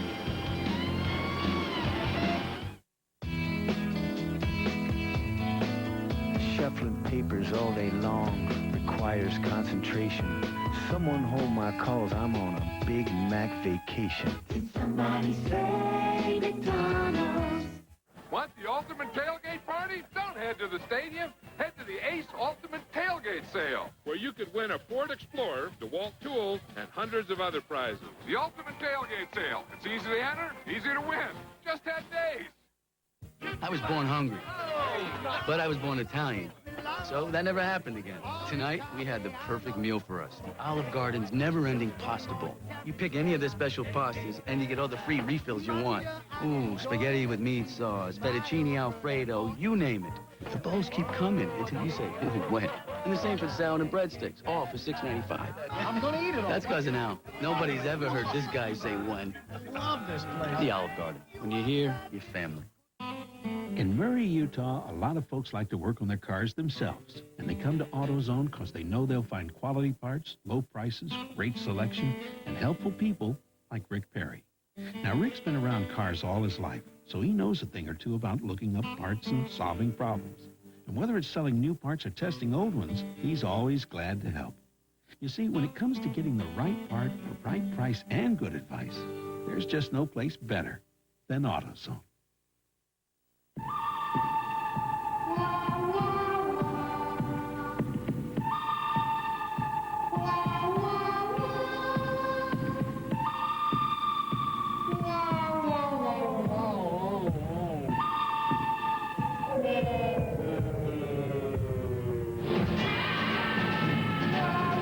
Mobil 1 synthetic motor oil.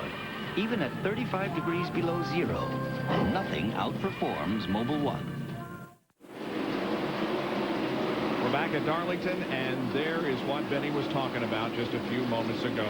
Look at the incredible run that Jeff Gordon has had on Jeff Burton the last few laps, slicing the interval from 2.3 seconds to less than 1 second. I mean, look at those laps, 3.5, 3.5, and 3.6, every lap the same, and we've run several laps with these tires.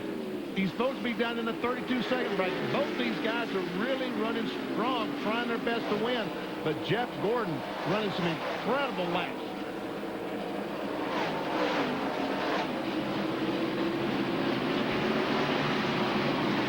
Well, if you go back in history and you look at what he has done in the past, he's 2 for 2 when racing for $1 million bonus. He won here at Darlington last year to win the Winston Million, and of course he won the No Bull Million at the Indianapolis Motor Speedway during the Brickyard 400.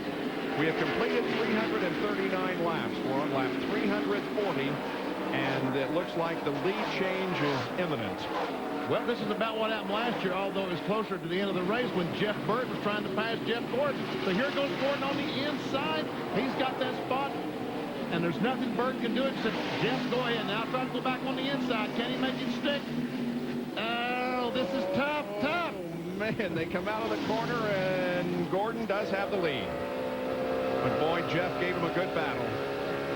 Wow. I think Burton will be credited with leading that last lap. So Jeff will pick up the lead officially on lap 341.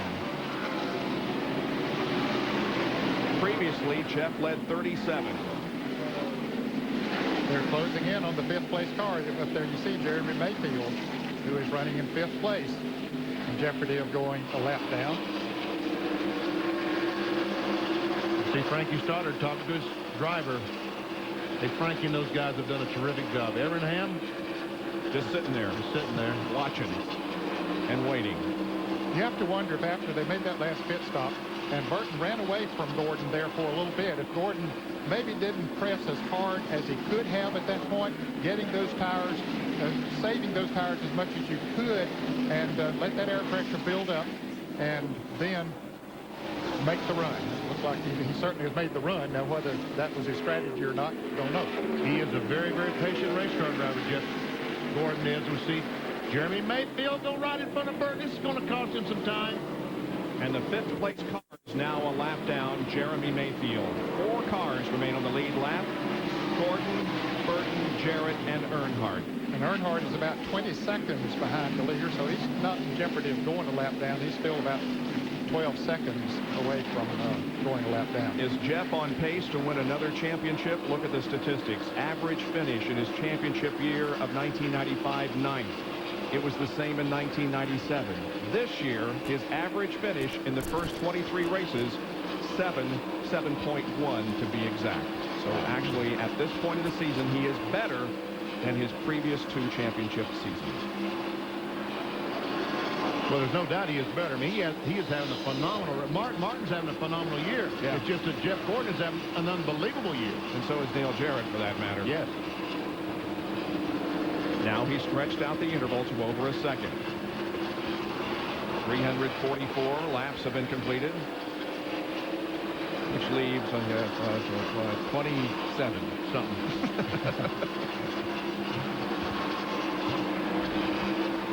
Dale Earnhardt, who is also in line to win $1 million if he can win the race here today, is having a tremendous run. He is in the 4th position, and if he stays there, it will equal his best run of the year, with the exception of his win at the Daytona 500. He finished 4th in Martinsville, and his only other top 5 finish this year was at the Indianapolis Motor Speedway, which resulted in his being eligible for the No Bull 5. He finished 5th in that race. And his best finish in the last 5 Darlington races has been 12th, so he is having a good run here today. Dale Earnhardt is having a terrific run here today. Maybe this run by his son yesterday, Dale Earnhardt Jr., inspired him.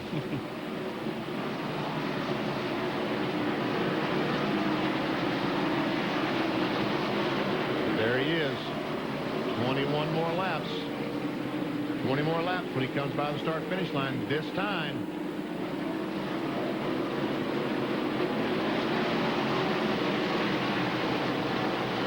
Already won $4.132 million in 1998, and he could add another $1+ million to that here this afternoon.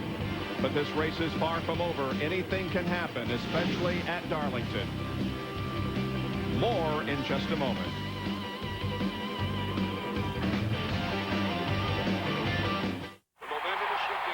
Dude, get down. It's my chair. Let's go. I'm not playing games. Okay, here we go again. Oh, dude.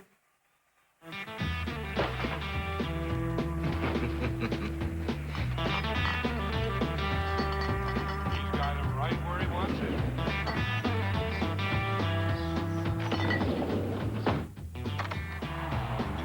Just a bit outside. Hey, those dog obedience classes really paid off.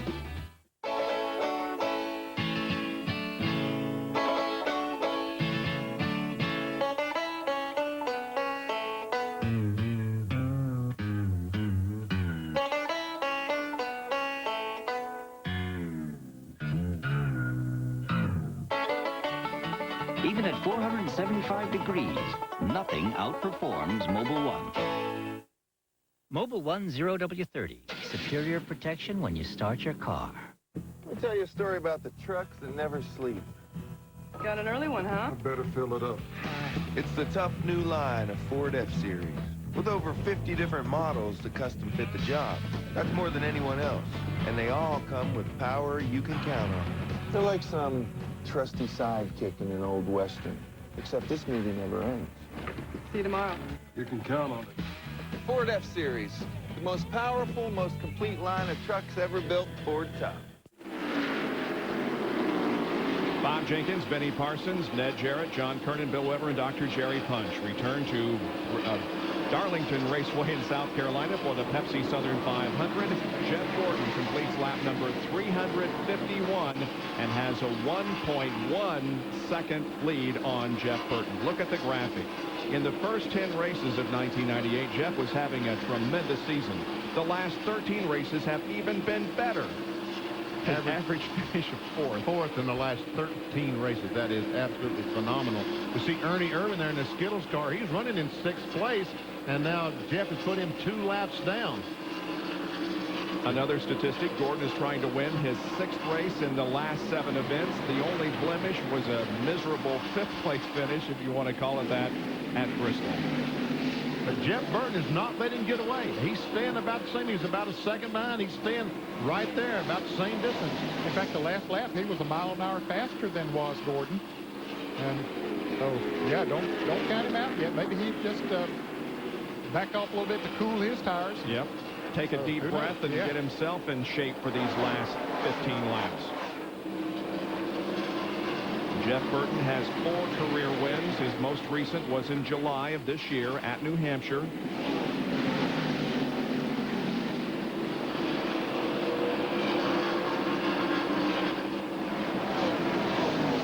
Okay, that Ernie Irvin we saw just a moment ago, the Skittles car, that's another car that's been doing a terrific job in the last 5 or 6 races.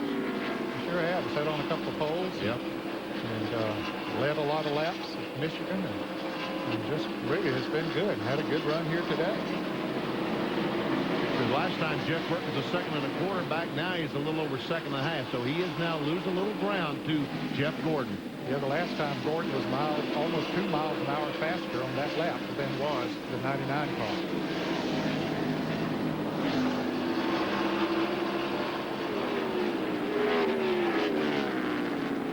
Jeff Burton 1.65 seconds behind. Now, look at the First Plus Financial Field Summary. You'll notice that the first 5 positions don't change, but what you do have to consider is that Mark Martin, because he is out of the race, is going to lose a tremendous number of points to Dale Jarrett and everybody else for that matter. The only point change in the top 10, Schrader now breaks the tie with Andretti.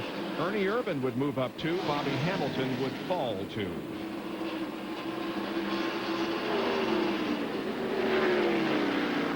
Again, the interval back from 1st to 2nd. It is 1.84 seconds the last lap. There are 11 laps to go.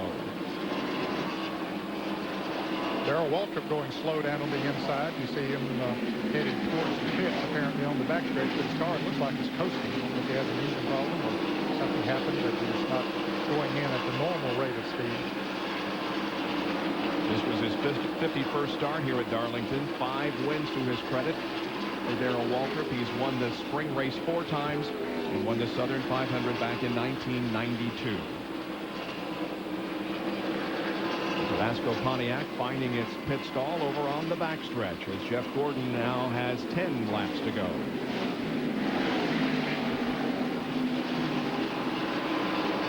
Now he has about a 2nd and 3/4 lead on Jeff Burton. Just ever so slowly, 100th or 1/10 of a second a lap, pulling away from Burton. But Jeff Burton now still has a 12-second lead on Dale Jarrett, the 3rd place car. Down to John Kernan in the Jeff Burton pit. Talking with Mr. Chief Frankie Sauer. Frankie, the laps are winding down. Do you have anything left to catch that 24 car? I'd like to see a caution right now, but we're probably not going to get it with him leading the race. Now, it don't look very good right now. We've had a great car all day, and Jeff has done a great job. He hasn't felt well all week, and, you know, based on that, I think if we come out of here with the top 2 finish, we won't be happy because we've lost way too many Southern 500s. And this one here is going to be hard to stomach again, but looks like that's what's going to happen. So Frankie has all but given up, but of course you never do until the checkered flag falls. And now 8 laps to go. But there again, I mean, Jeff Gordon could hit a spot of oil, water, something, go up and brush. You see how close he's going to the wall. Wouldn't take much to go up and just brush that wall. And if he did, he'd have to back off, and Jeff Burton could slide in there. There you see the points as of now, and Mark would fall almost 200 behind Jeff, and Dale Jarrett will only be 49 behind Mark Martin. 7 laps to go, 360 complete. The interval is 2.5 seconds back to Jeff Burton. And you know what? We go to Darlington for to Talladega for the Winston 500, the next No Bull 5 race. Yep. Another fan will be down there. 5 more fans will be there with a chance to pick up $1 million bonus. And of course, the top 5 finishers here this afternoon will also also have a shot at $1 million. Right now, the top 5 are Gordon, Burton, Jarrett, Earnhardt, and Mayfield.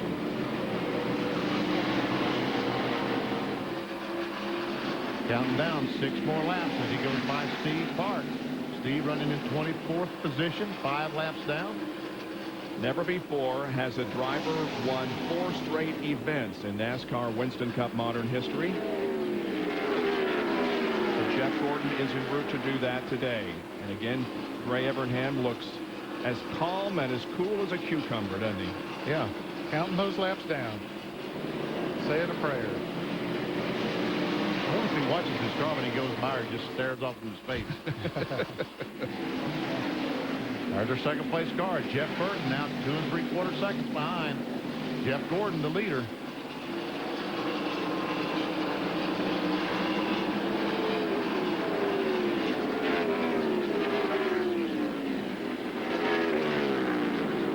Jeff Burton, he's not going to win, it doesn't look like, but I know one thing, he'll certainly be glad to see that checkered flag waving full middle lap so he can get out of that thing and get a whiff of fresh air. 4 laps to go for Jeff Gordon. A little over 3 seconds now, so he is gradually pulling away. Average speed of the race is 138.9 miles an hour.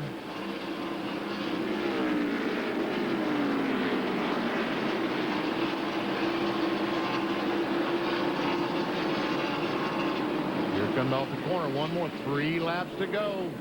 Completes another lap. He has done today what he and Ray and the rest of the Rainbow Warriors have done so many times this year, and that is not be ultra competitive until the time that it was necessary. I talked to Ray this morning. He was concerned about his car.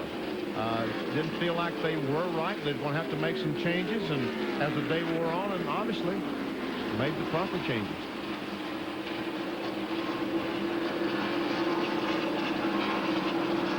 Come down, we see Evernham talking to him on the radio. 2 to go. I'd like to be a fly on the wall listening to that conversation.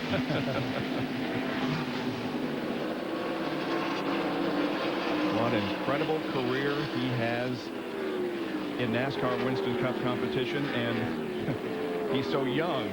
This is only his 180th NASCAR Winston Cup start. There is Jeff Burton in second now, 3.3 seconds behind. Gordon comes off corner number 4, takes the white flag. 1 more lap to go at Darlington, and the Pepsi Southern 500 will go to Jeff Gordon. 4 times in a row he has won this race. That is incredible. It sure is. Just think how difficult it is to win it 1 time. Exactly. And he's won it 4 in a row. Once he figured out how to do it, he hasn't forgotten, has he? No, sir. And, of course, he has also captured the No Bull 5 here this afternoon. Here's Jeff Gordon off corner number 4. Looks at the checkered flag, takes the checkered flag, and wins the No Bull 5 million. It's his 10th win of 1998, his 4th consecutive in the Southern 500, and his 39th NASCAR Winston Cup career victory in his 180th start. He wins the No Bull 5 and a $1 million bonus for the 2nd time this year, and he'll be eligible for another one at Talladega. Well, there's lots of big festivities to go. They'll be rolling the Brinks truck out with $1 million for Jeff. When we come back, we'll join in the celebration of Jeff Gordon's victory today at Darlington.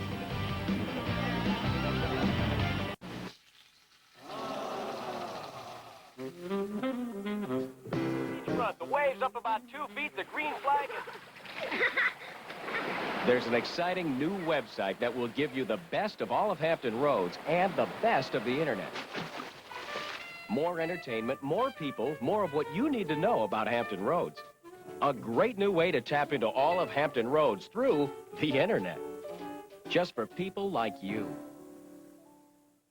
Talk Communications brings world-class entertainment to your home and great values in this month's cable bill. You can experience the romance when you redeem this coupon for Virginia Opera. The 1998-99 season at the Virginia Opera. There's nothing else like it. Save $5 on concentrated cleaner from Dirtbuster. Dirtbuster removes just about any stain. Call today for your free demonstration or free home delivery. Sign up for service and receive either a free beeper or free voicemail for 6 months from Smart Beep. Information, value, choice. Yours on Cox Communications. I'm loose. Coming in, guys. Look, Bill's in trouble. Don't worry, Bill. We'll take it from here. Go, go, go, go, go, go, go, go, go, go, now! Here! Where can you always find a fast and friendly drive-thru crew? Did somebody say McDonald's? Gordon is way behind. Stick a fork in Jeff. He's done. Oh, my. What is he thinking? Holy Baloo. What the heck is that? Ooh, that's got to hurt. Well, what could possess a man to drive like that? Gotcha. He's making his move backward. Gordon wins. We got to get him a cup holder. Generation Next.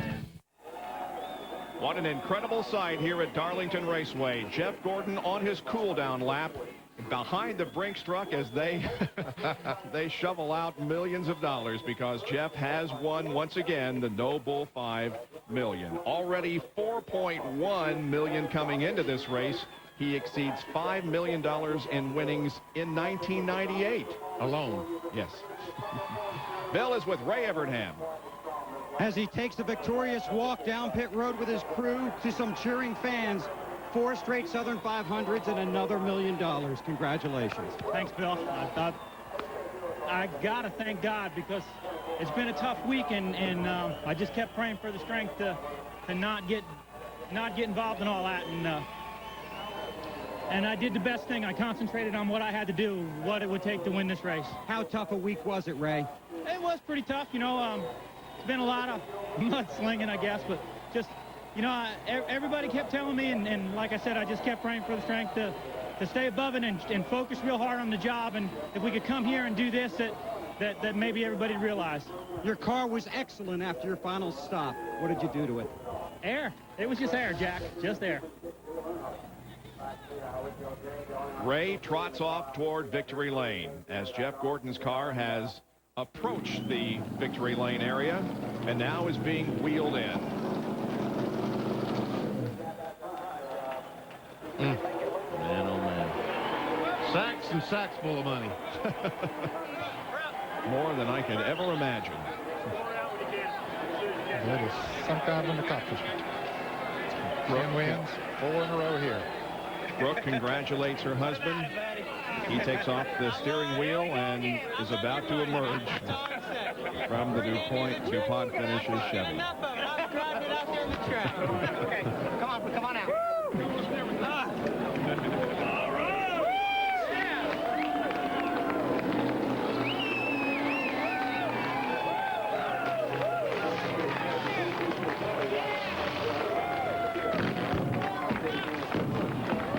Here's our McDonald's Winter Circle interview with Jeff Gordon, Jerry Punch.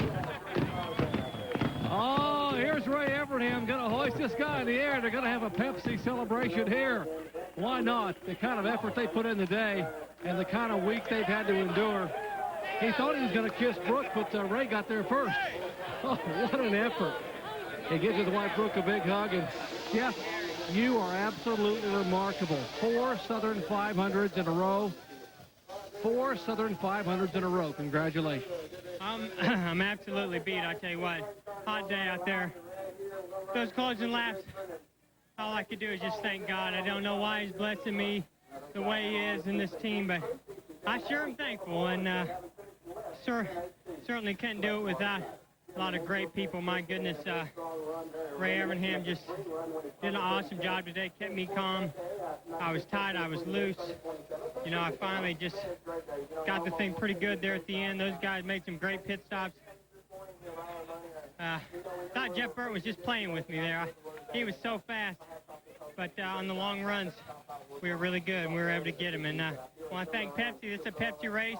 Southern 504 in a row, unbelievable. But tell you what, one thing's for sure.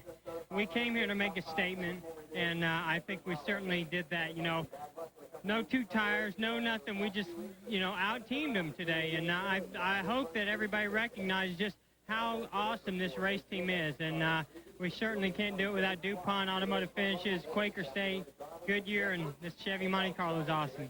Jeff, we asked you this morning what you would do if you won the $1 million. You said, we'll cross that bridge when we win it. Any ideas what you're going to do with it? You know, we want to give something to charity. I'm sure, like I said earlier, the guys that deserve it the most are the ones that work on this team, and I certainly want to make sure we do something for them. And I tell you what, Hendrick Motorsports is just awesome. Got to thank all the guys in the engine shop, chassis shop, everywhere. But one thing that we're going to do, we're going to give another $1 million to some fan in Talladega, and I'm excited about that. Indeed. We told you the day would begin with millions of eyes focused on a few men who were chasing history, and Bob Jenkins, here's one that captured it. It's been a money story all afternoon, and the money has finally been awarded. And the $1 million bonus goes to Jeff Gordon as he wins the Pepsi Southern 500.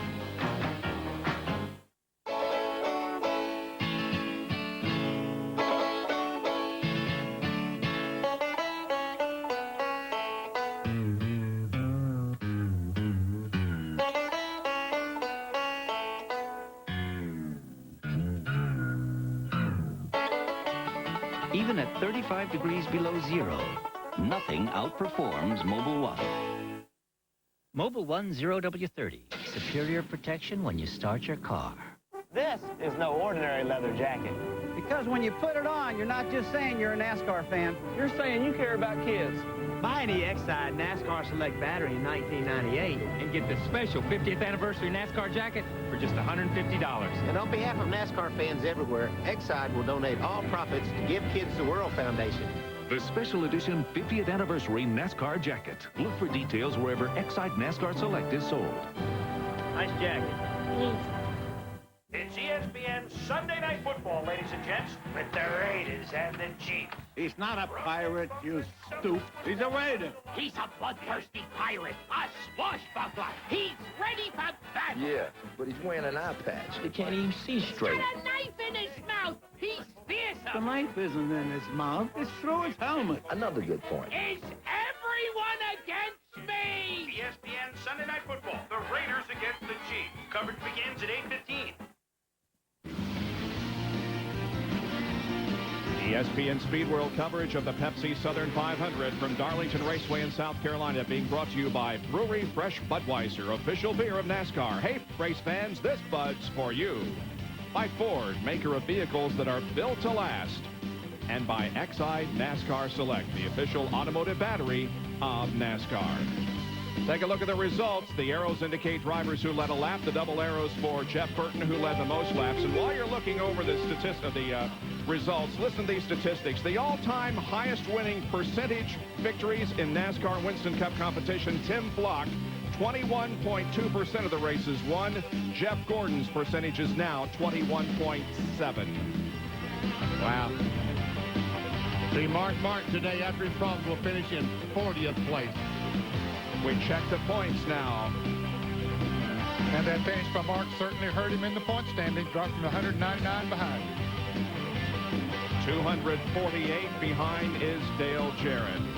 Well, this coming week, on Thursday night at Richmond, the Virginia is for Lovers NASCAR Craftsman Truck Series race. Friday, button pole qualifying at 5:30.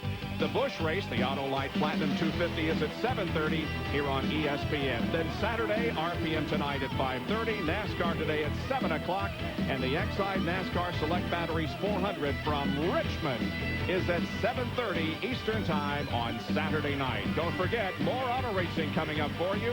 The CART FedEx Championship Series, the Molson Indy.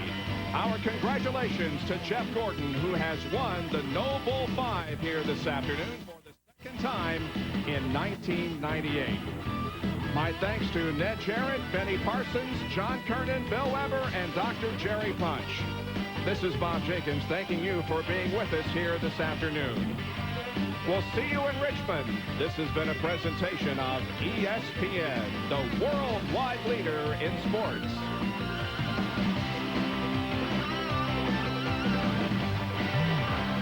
In his third season on the Kart FedEx Championship Trail, Alex Zanardi has been called a number of things. Impressive and arrogant, brilliant and intimidating. Today, he goes for the name every driver covets most, that of champion. Welcome to Vancouver. I'm Bob Barsha. You'd be hard-pressed to find an athlete with more distractions around him, poised as he is at the brink of a championship, than Alex Zanardi. Consider the title itself, the PPG Cup, and the $1 million bonus that goes with it. But consider the telephone back to Italy, where wife Daniela...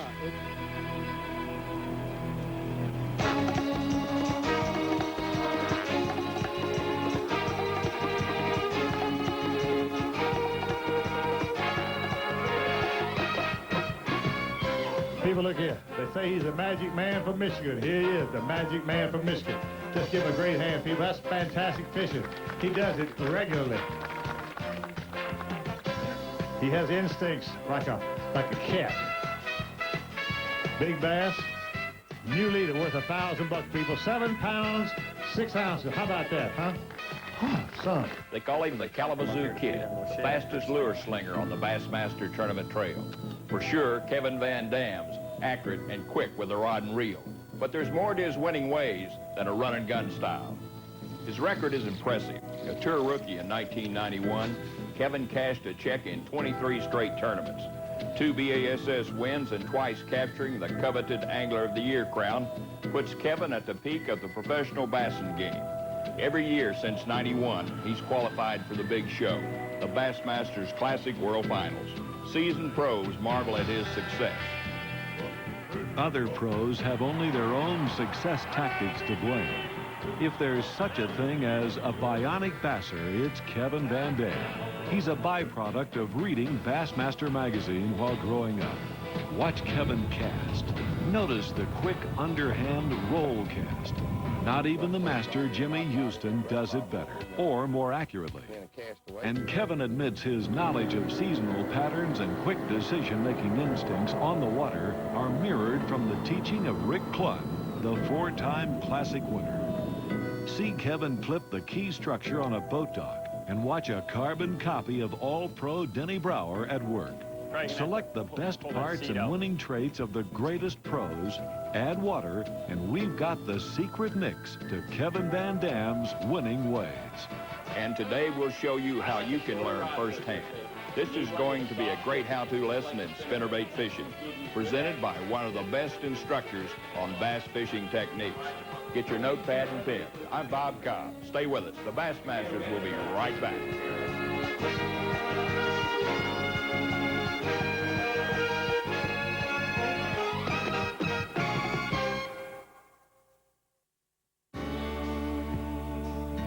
So many fish, so little time. That's why Kmart and the Bass Anglers Sportsman Society have joined in an exclusive partnership to give you the know-how and the gear that can be the difference between fishing and catching fish. BASS and Kmart. We're talking serious fishing here. For over 30 years, Bass has been teaching anglers how to become better bass fishermen like the pros. Get this powerful know-how and more as a Bass member. You'll receive 10 issues a year of Bassmaster magazine and 11 other exclusive benefits. Call now and I'll send you this free tackle pack, Hank Parker's Vampire Lure, Berkeley's Power Craw and Trilene Line, and the Winning Secrets of the Bass Pros book. Join now at the special anniversary rate of only $1.25 a month. Call 1-800-501-6334. All right, if you're looking for comfort, Jersey's has it. If you're looking for clothing that's easy to care for, Jersey's has that. And if you're looking for more styles and colors than you've got fingers and toes, well, we got that too.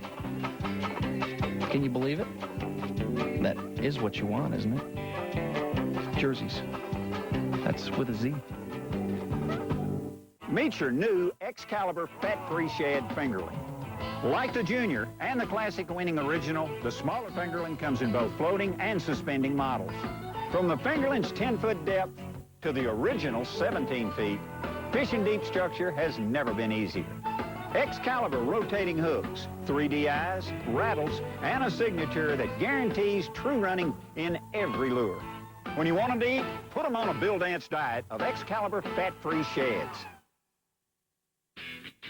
The University of Texas at Arlington, smack in the middle of the Metroplex between Dallas and Fort Worth. Hardly the location you'd pick for bass fishing. But that's what these Bassmasters are doing here this weekend.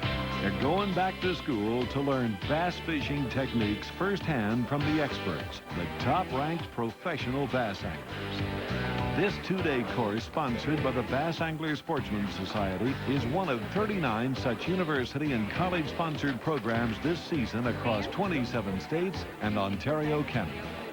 The $89 enrollment fee includes 14 hours of classroom instruction. There's a lesser charge for a youngster 16 or under or an attending spouse, husband or wife. The over 350 bass anglers here this morning are going to learn the how-to of finesse fishing from Rich Tauber, the techniques for the tube bait, doodle worm, the split-shot rig, and jig and drop. Chad Brower, winner of the recent Bassmaster Tennessee Top 100, will share his tactics for soft plastic lures and Carolina rig fishing. How to fish a jerkbait will be one of Kevin Van Dam's topics. The technique is deadly on smallmouth bass and accounted for Kevin's success at the New York Thousand Islands tournament. Our Bassmasters TV crew is in attendance to catch Kevin's class on spinnerbait fishing. There's a lot to know about blade size and shapes. When I'm fishing a spinnerbait, it's very important to choose the right blade combination and color for the given set of conditions that I'm faced with. All I want a bass to ever see when my lure goes by him is a lot of flash and a lot of movement. So what I do is pick the blade style and color combination to do that. For instance, Colorado blades displace a lot of water and they give off a lot of vibration. When I want those characteristics out of a blade is in muddy water and cold water. Slow it down, keep it in the strike zone a little longer, help the fish home in on the bait through the vibration of it. Pick colors that are going to flash for the given day. If it's muddy out and it's good and sunny, gold blades will give you a lot of flash. If it's cloudy out, you don't get a lot of light penetration, you may want to go to a painted Colorado type blade like that. Now if you're in clear water, it's just the opposite. I want a bait that I can fish faster and one that's going to give off a maximum amount of flash, and that would be a willow. This doesn't displace a lot of water. It allows me to pull this bait extremely quickly through the water, doesn't allow the fish too good a look at it. It gives off a lot of flash. I match it with a natural colored skirt like that, and I can trigger a lot of fish in that clear water into biting it. Now right in the middle of those two is your tortoiseshell or Indiana combinations. What this will do for me is it gives off a lot of flash, a pretty good amount of vibration, and it works really well in stained water. And again, metal blades on your bright sunny days where you're going to get a lot of reflection off them. Maximize that flash. If it's cloudy, water's real muddy, or you have a lot of wind cover cutting down the light penetration, go to painted blades, chartreuses, whites, oranges, different colors like that. If you use these tricks, you're going to get more fish in the boat each fishing day out there. With the spinnerbait, the often made mistake is not tying one on. It's an all-purpose lure, as Kevin tells his class. It's such a versatile lure. I can catch fish with these spinnerbaits pretty much year-round, in all water clarities, all water temperatures, for the most part. Sometimes there's better lures to use, but day in and day out, I can catch bass with these baits. The things that I've tried to do with the spinnerbait, though, is to make little modifications, little changes in maybe a blade combination or a color combination to make bass react to these baits when they necessarily aren't good spinnerbait days out there, to be able to catch them when they don't want to bite.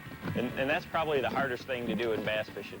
You know, because about 90% of the day out there, or 90% of a fish's day, is spent inactive. Sometimes it's several days in a row that they're just sitting down there in a neutral or negative mood. And then that one little 10% period is when they're feeding.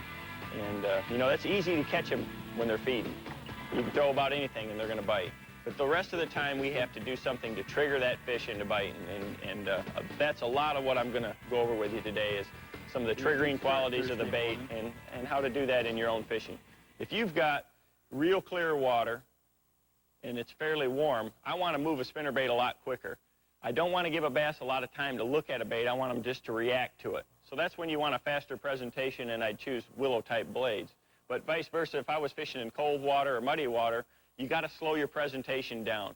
Muddy water, the fish are going to move a lot tighter to the objects that you're fishing them at. Say if there's a log in the water, that bass is going to be laying right against it. So a Colorado bladed spinnerbait, I can pitch it right down the log, reel it real slow, and it's giving off a lot of vibration, which in a low visibility situation will really help the fish find the lure and strike it. And my definition of clear, stained, and muddy water is this. If I can drop a bait down in the water 2 feet or more and see it, that's clear. If it's between 2 feet and, say, 6 inches, that's stained, and anything less than 6 inches to me is muddy. And that's how I go about choosing my blade combinations for those conditions in the water. The first thing that I always try to do in choosing color is to think how a bass would perceive my lure as it's going through the water. You know, there's no chartreuse minnows swimming around out there, but chartreuse is a great color. We all know that. Well, you got to remember that a bass isn't seeing it the same way that you are. He's down in the water and he's looking up at it. And when a bass is looking up at it, it's silhouetted against the surface of the water. And the surface is one thing that we can use to help break up the outline of the bait and disguise this into making it look like it's a couple of those bait fish we were talking about. If it's bright and sunny out, that surface is almost going to be a silver or, real, almost like a mirror image. So what I try to do in real clear water situations is to pick a spinnerbait combination that I can pull at the speed that I want to, which would be a double willow because I can pull it a lot faster, and then pick a color combination like one of these real silvery or shad type baits because that's going to blend in real well with the surface of the water. And when a bass is up there looking at it and there's a little wave action and you're pulling that bait along pretty quickly, all he's going to see is a bunch of flash and movement. And that's all I ever want a bass to see from this spinnerbait is that flash and movement. If it's cloudy, I go more to the solid colors and fluorescence if it gets to muddy, The best colors that are going to be the most visible to the bass in muddy water are your chartreuses, oranges, and reds. If I use a lot of red spinnerbaits, it used to be, until a couple years ago, we didn't even fish red until somebody started catching these great big bass down at Rayburn and Toledo on, red crankbaits because the crawdads are red in the spring. Well, lo and behold, we're fishing red spinnerbaits and red crankbaits and red lures all over the country now, all times of the year. Coming next, Kevin Van Dam's technique and tips for making the underhand roll cast. But right now, a tip of our cap to Ray Scott's Bassmaster Casting Kid of the Week. Hi, Bassmasters. My name is Cody McCollum, and I'm from Winter, South Dakota.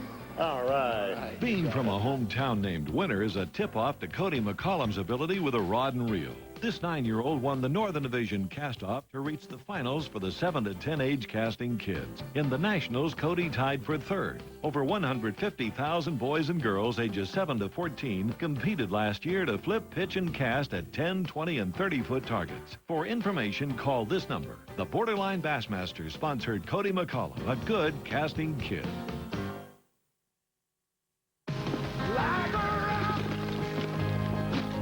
Isn't that a pretty sight?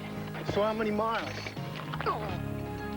50, 90. 90,000 miles. Dude, that's just getting broke in for a Chevy. Is that a scratch? Scratches give character. The best long-term quality of any full-sized pickup belongs to Chevy. Women like character. Chevy, the most dependable, longest-lasting trucks on the road. Whew, what'd you step in? So you're building that deck with Time Life to help you along. You might want to add some built-in benches, page 50. How about a brick patio, guaranteed weed-proof, and a lot easier on your checkbook than some contractor would be. Now with Home Repair, you get 2 books for $2. Order decks, porches, and patios for just $1.99 and get kitchens free. Those new countertops sure look good, and doing it yourself probably saved a bundle. So you could do that built-in recycling bin she wanted. Step by step, Time Life makes it easy. With Home Repair, you get professional results at do-it-yourself prices. Use your credit card to order decks for just $1.99 and get kitchens free. Home Repair makes you a real hero around the house. So why don't you give them a call? They'd probably love to hear from you. Call 1-800-779-8484 to get 2 books for only $2. Use your credit card to order decks, porches, and patios, and you'll get kitchens free. Or send check or money order for $1.99 plus $3.95 shipping to the address on your screen. Tonight on TNN Outdoors. Wow! If you're not reeling in the big ones like these, you need some In-Fisherman television. One thing important when you're fishing any Tips type that will of... have you catching fish like the pros. Plus, destinations that will have you packing your bags. It's all on In Fisherman Television, tonight at 8 Eastern, 5 Pacific, on the home of the experts, TNN Outdoors. One thing about watching a pro like Kevin Van Dam fish is you can learn a lot about various situations and presentations. Here's an example. Kevin's hooked a bass on a crankbait fishing in standing timber. But as he tells his bass fishing techniques class, a big bladed single spin would do the job better. Usually I pull this bait out when I've already got the fish located, maybe with a crankbait or a Carolina rig, and maybe I've caught a couple of them and I don't get any more bites. I'll never leave a spot in the summer months, a structure type spot, a little deeper spot, without tossing that big spinnerbait out there. This last year's Bassmasters Classic that I was fishing, I was catching a few fish with a crankbait, and the spinnerbait really saved the day for me because the bass were suspended, and that's really happens a lot in the summer. Good fish. And you know, you just pitch that big heavy bait out there with that willow blade on there, and it sinks real fast. You still keep the line tight, let it get all the way, you know, I'll let it flutter down through the cover or down all the way to the bottom, but instead of just kind of working it slow like you would a jig or a worm, I'll take it and just rip it up off the bottom, just jerk it real hard. And I like to use a little bit longer rod for this technique. I'll use a 7-foot rod with that big spinnerbait because I know the bass are going to be suspended, and I want to cover as much of that water column as possible. I want to get my lure in front of as many of those suspended bass as possible. And a 7-foot rod, when I reel down like this and jerk it up in the air like that, I'm going to move about 12 feet of line. So I'm going to pull that bait 8, 10, 12 feet off the bottom, and then it's going to flutter back down again. Then it rips up and flutters back down again. I catch a lot of really big bass that way. And if you're fishing a spot with a crankbait or a Carolina rig, you're going to be presenting a lure to fish that didn't even see that your other bait. Another technique Kevin uses is bumping the structure with a spinnerbait. But first, here's a casting method you should learn for spinnerbait. Learning the underhand roll cast is a very important part of any spinnerbait fisherman's arsenal. And the best thing to do is to go out in the backyard and set up a few targets and practice. So what I'll do is I'll get my spinnerbait rod, which has to have a nice soft tip. This Quantum Energy has a solid graphite tip and allows me a good presentation. The trick is to keep tension on that lure from the minute the bait leaves the rod tip until it hits the target. So what I'll do is I'll leave about 18 inches to 2 feet of line hanging down, and then loop the bait around, just swing it around, and then send it out there with a pendulum type cast, lift the rod tip right before the bait hits the target, put my thumb on the spool, and stop it and ease it into the water very quietly. So just loop it around, send it out there, raise the rod tip, drop it right on your target. With a little bit of practice, you'll get your bait in a lot tighter places and you're going to catch a lot more bass. But you got to make a good accurate cast because you want to get it in there tight to the cover. And one thing that I always do is I always go for the heart of the cover the very first cast. Instead of probing the edges and all that business, the way I was brought up to fish, I go right to where I think the fish is at. And I want to get my spinnerbait right in there, right at the base of that cover, instead of casting it 10 feet beyond it and winding it by and hoping the bass swims out. The most important thing that I think you can do is not give the bass any time to think about whether he should hit your lure or not. If I cast that bait out there 10 feet beyond the bush and splash it down and then wind it by there, what happens as soon as that lure hits the water and you start turning those blades, even if you made a quiet cast, that fish is going to feel the vibration and he's going to turn and look at it and look for the bait coming. And if it's 10 feet away and the water's clear enough to where he can see it, he's got all that time to think, well, is this a shad or is it not? Should I bite it or should I not? The most important thing is don't give that bass time to think. Make him react. So I'll just drop that bait out there, you know, I'll pitch it out there and drop it right on his nose like that. And all I do is pull the rod tip forward and get the blades turning, and they've got it in their mouth. I mean, they eat it. They didn't even know what happened. They just reacted. The bait dropped right on them. Boom, they've got it. It's no different than with that jig or worm. You pitch it in there, boom, they got it. It's a reaction bite. You catch inactive fish that way. Chef Paul of Bowman's makes the best steaks in town, the Herald. Chef Paul is the maestro of marinade, the Herald.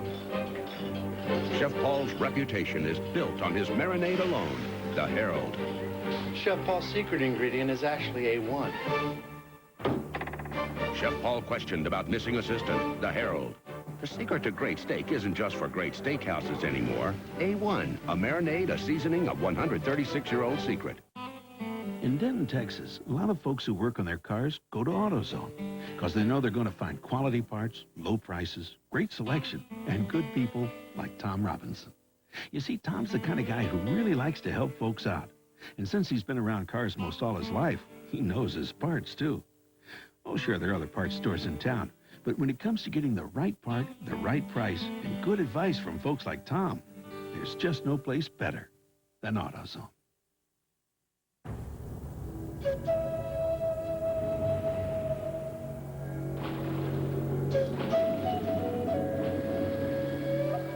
When we set out to build the world's best ATV, we chose our role model carefully. The new Big Bear and Big Bear 4x4 from Yamaha.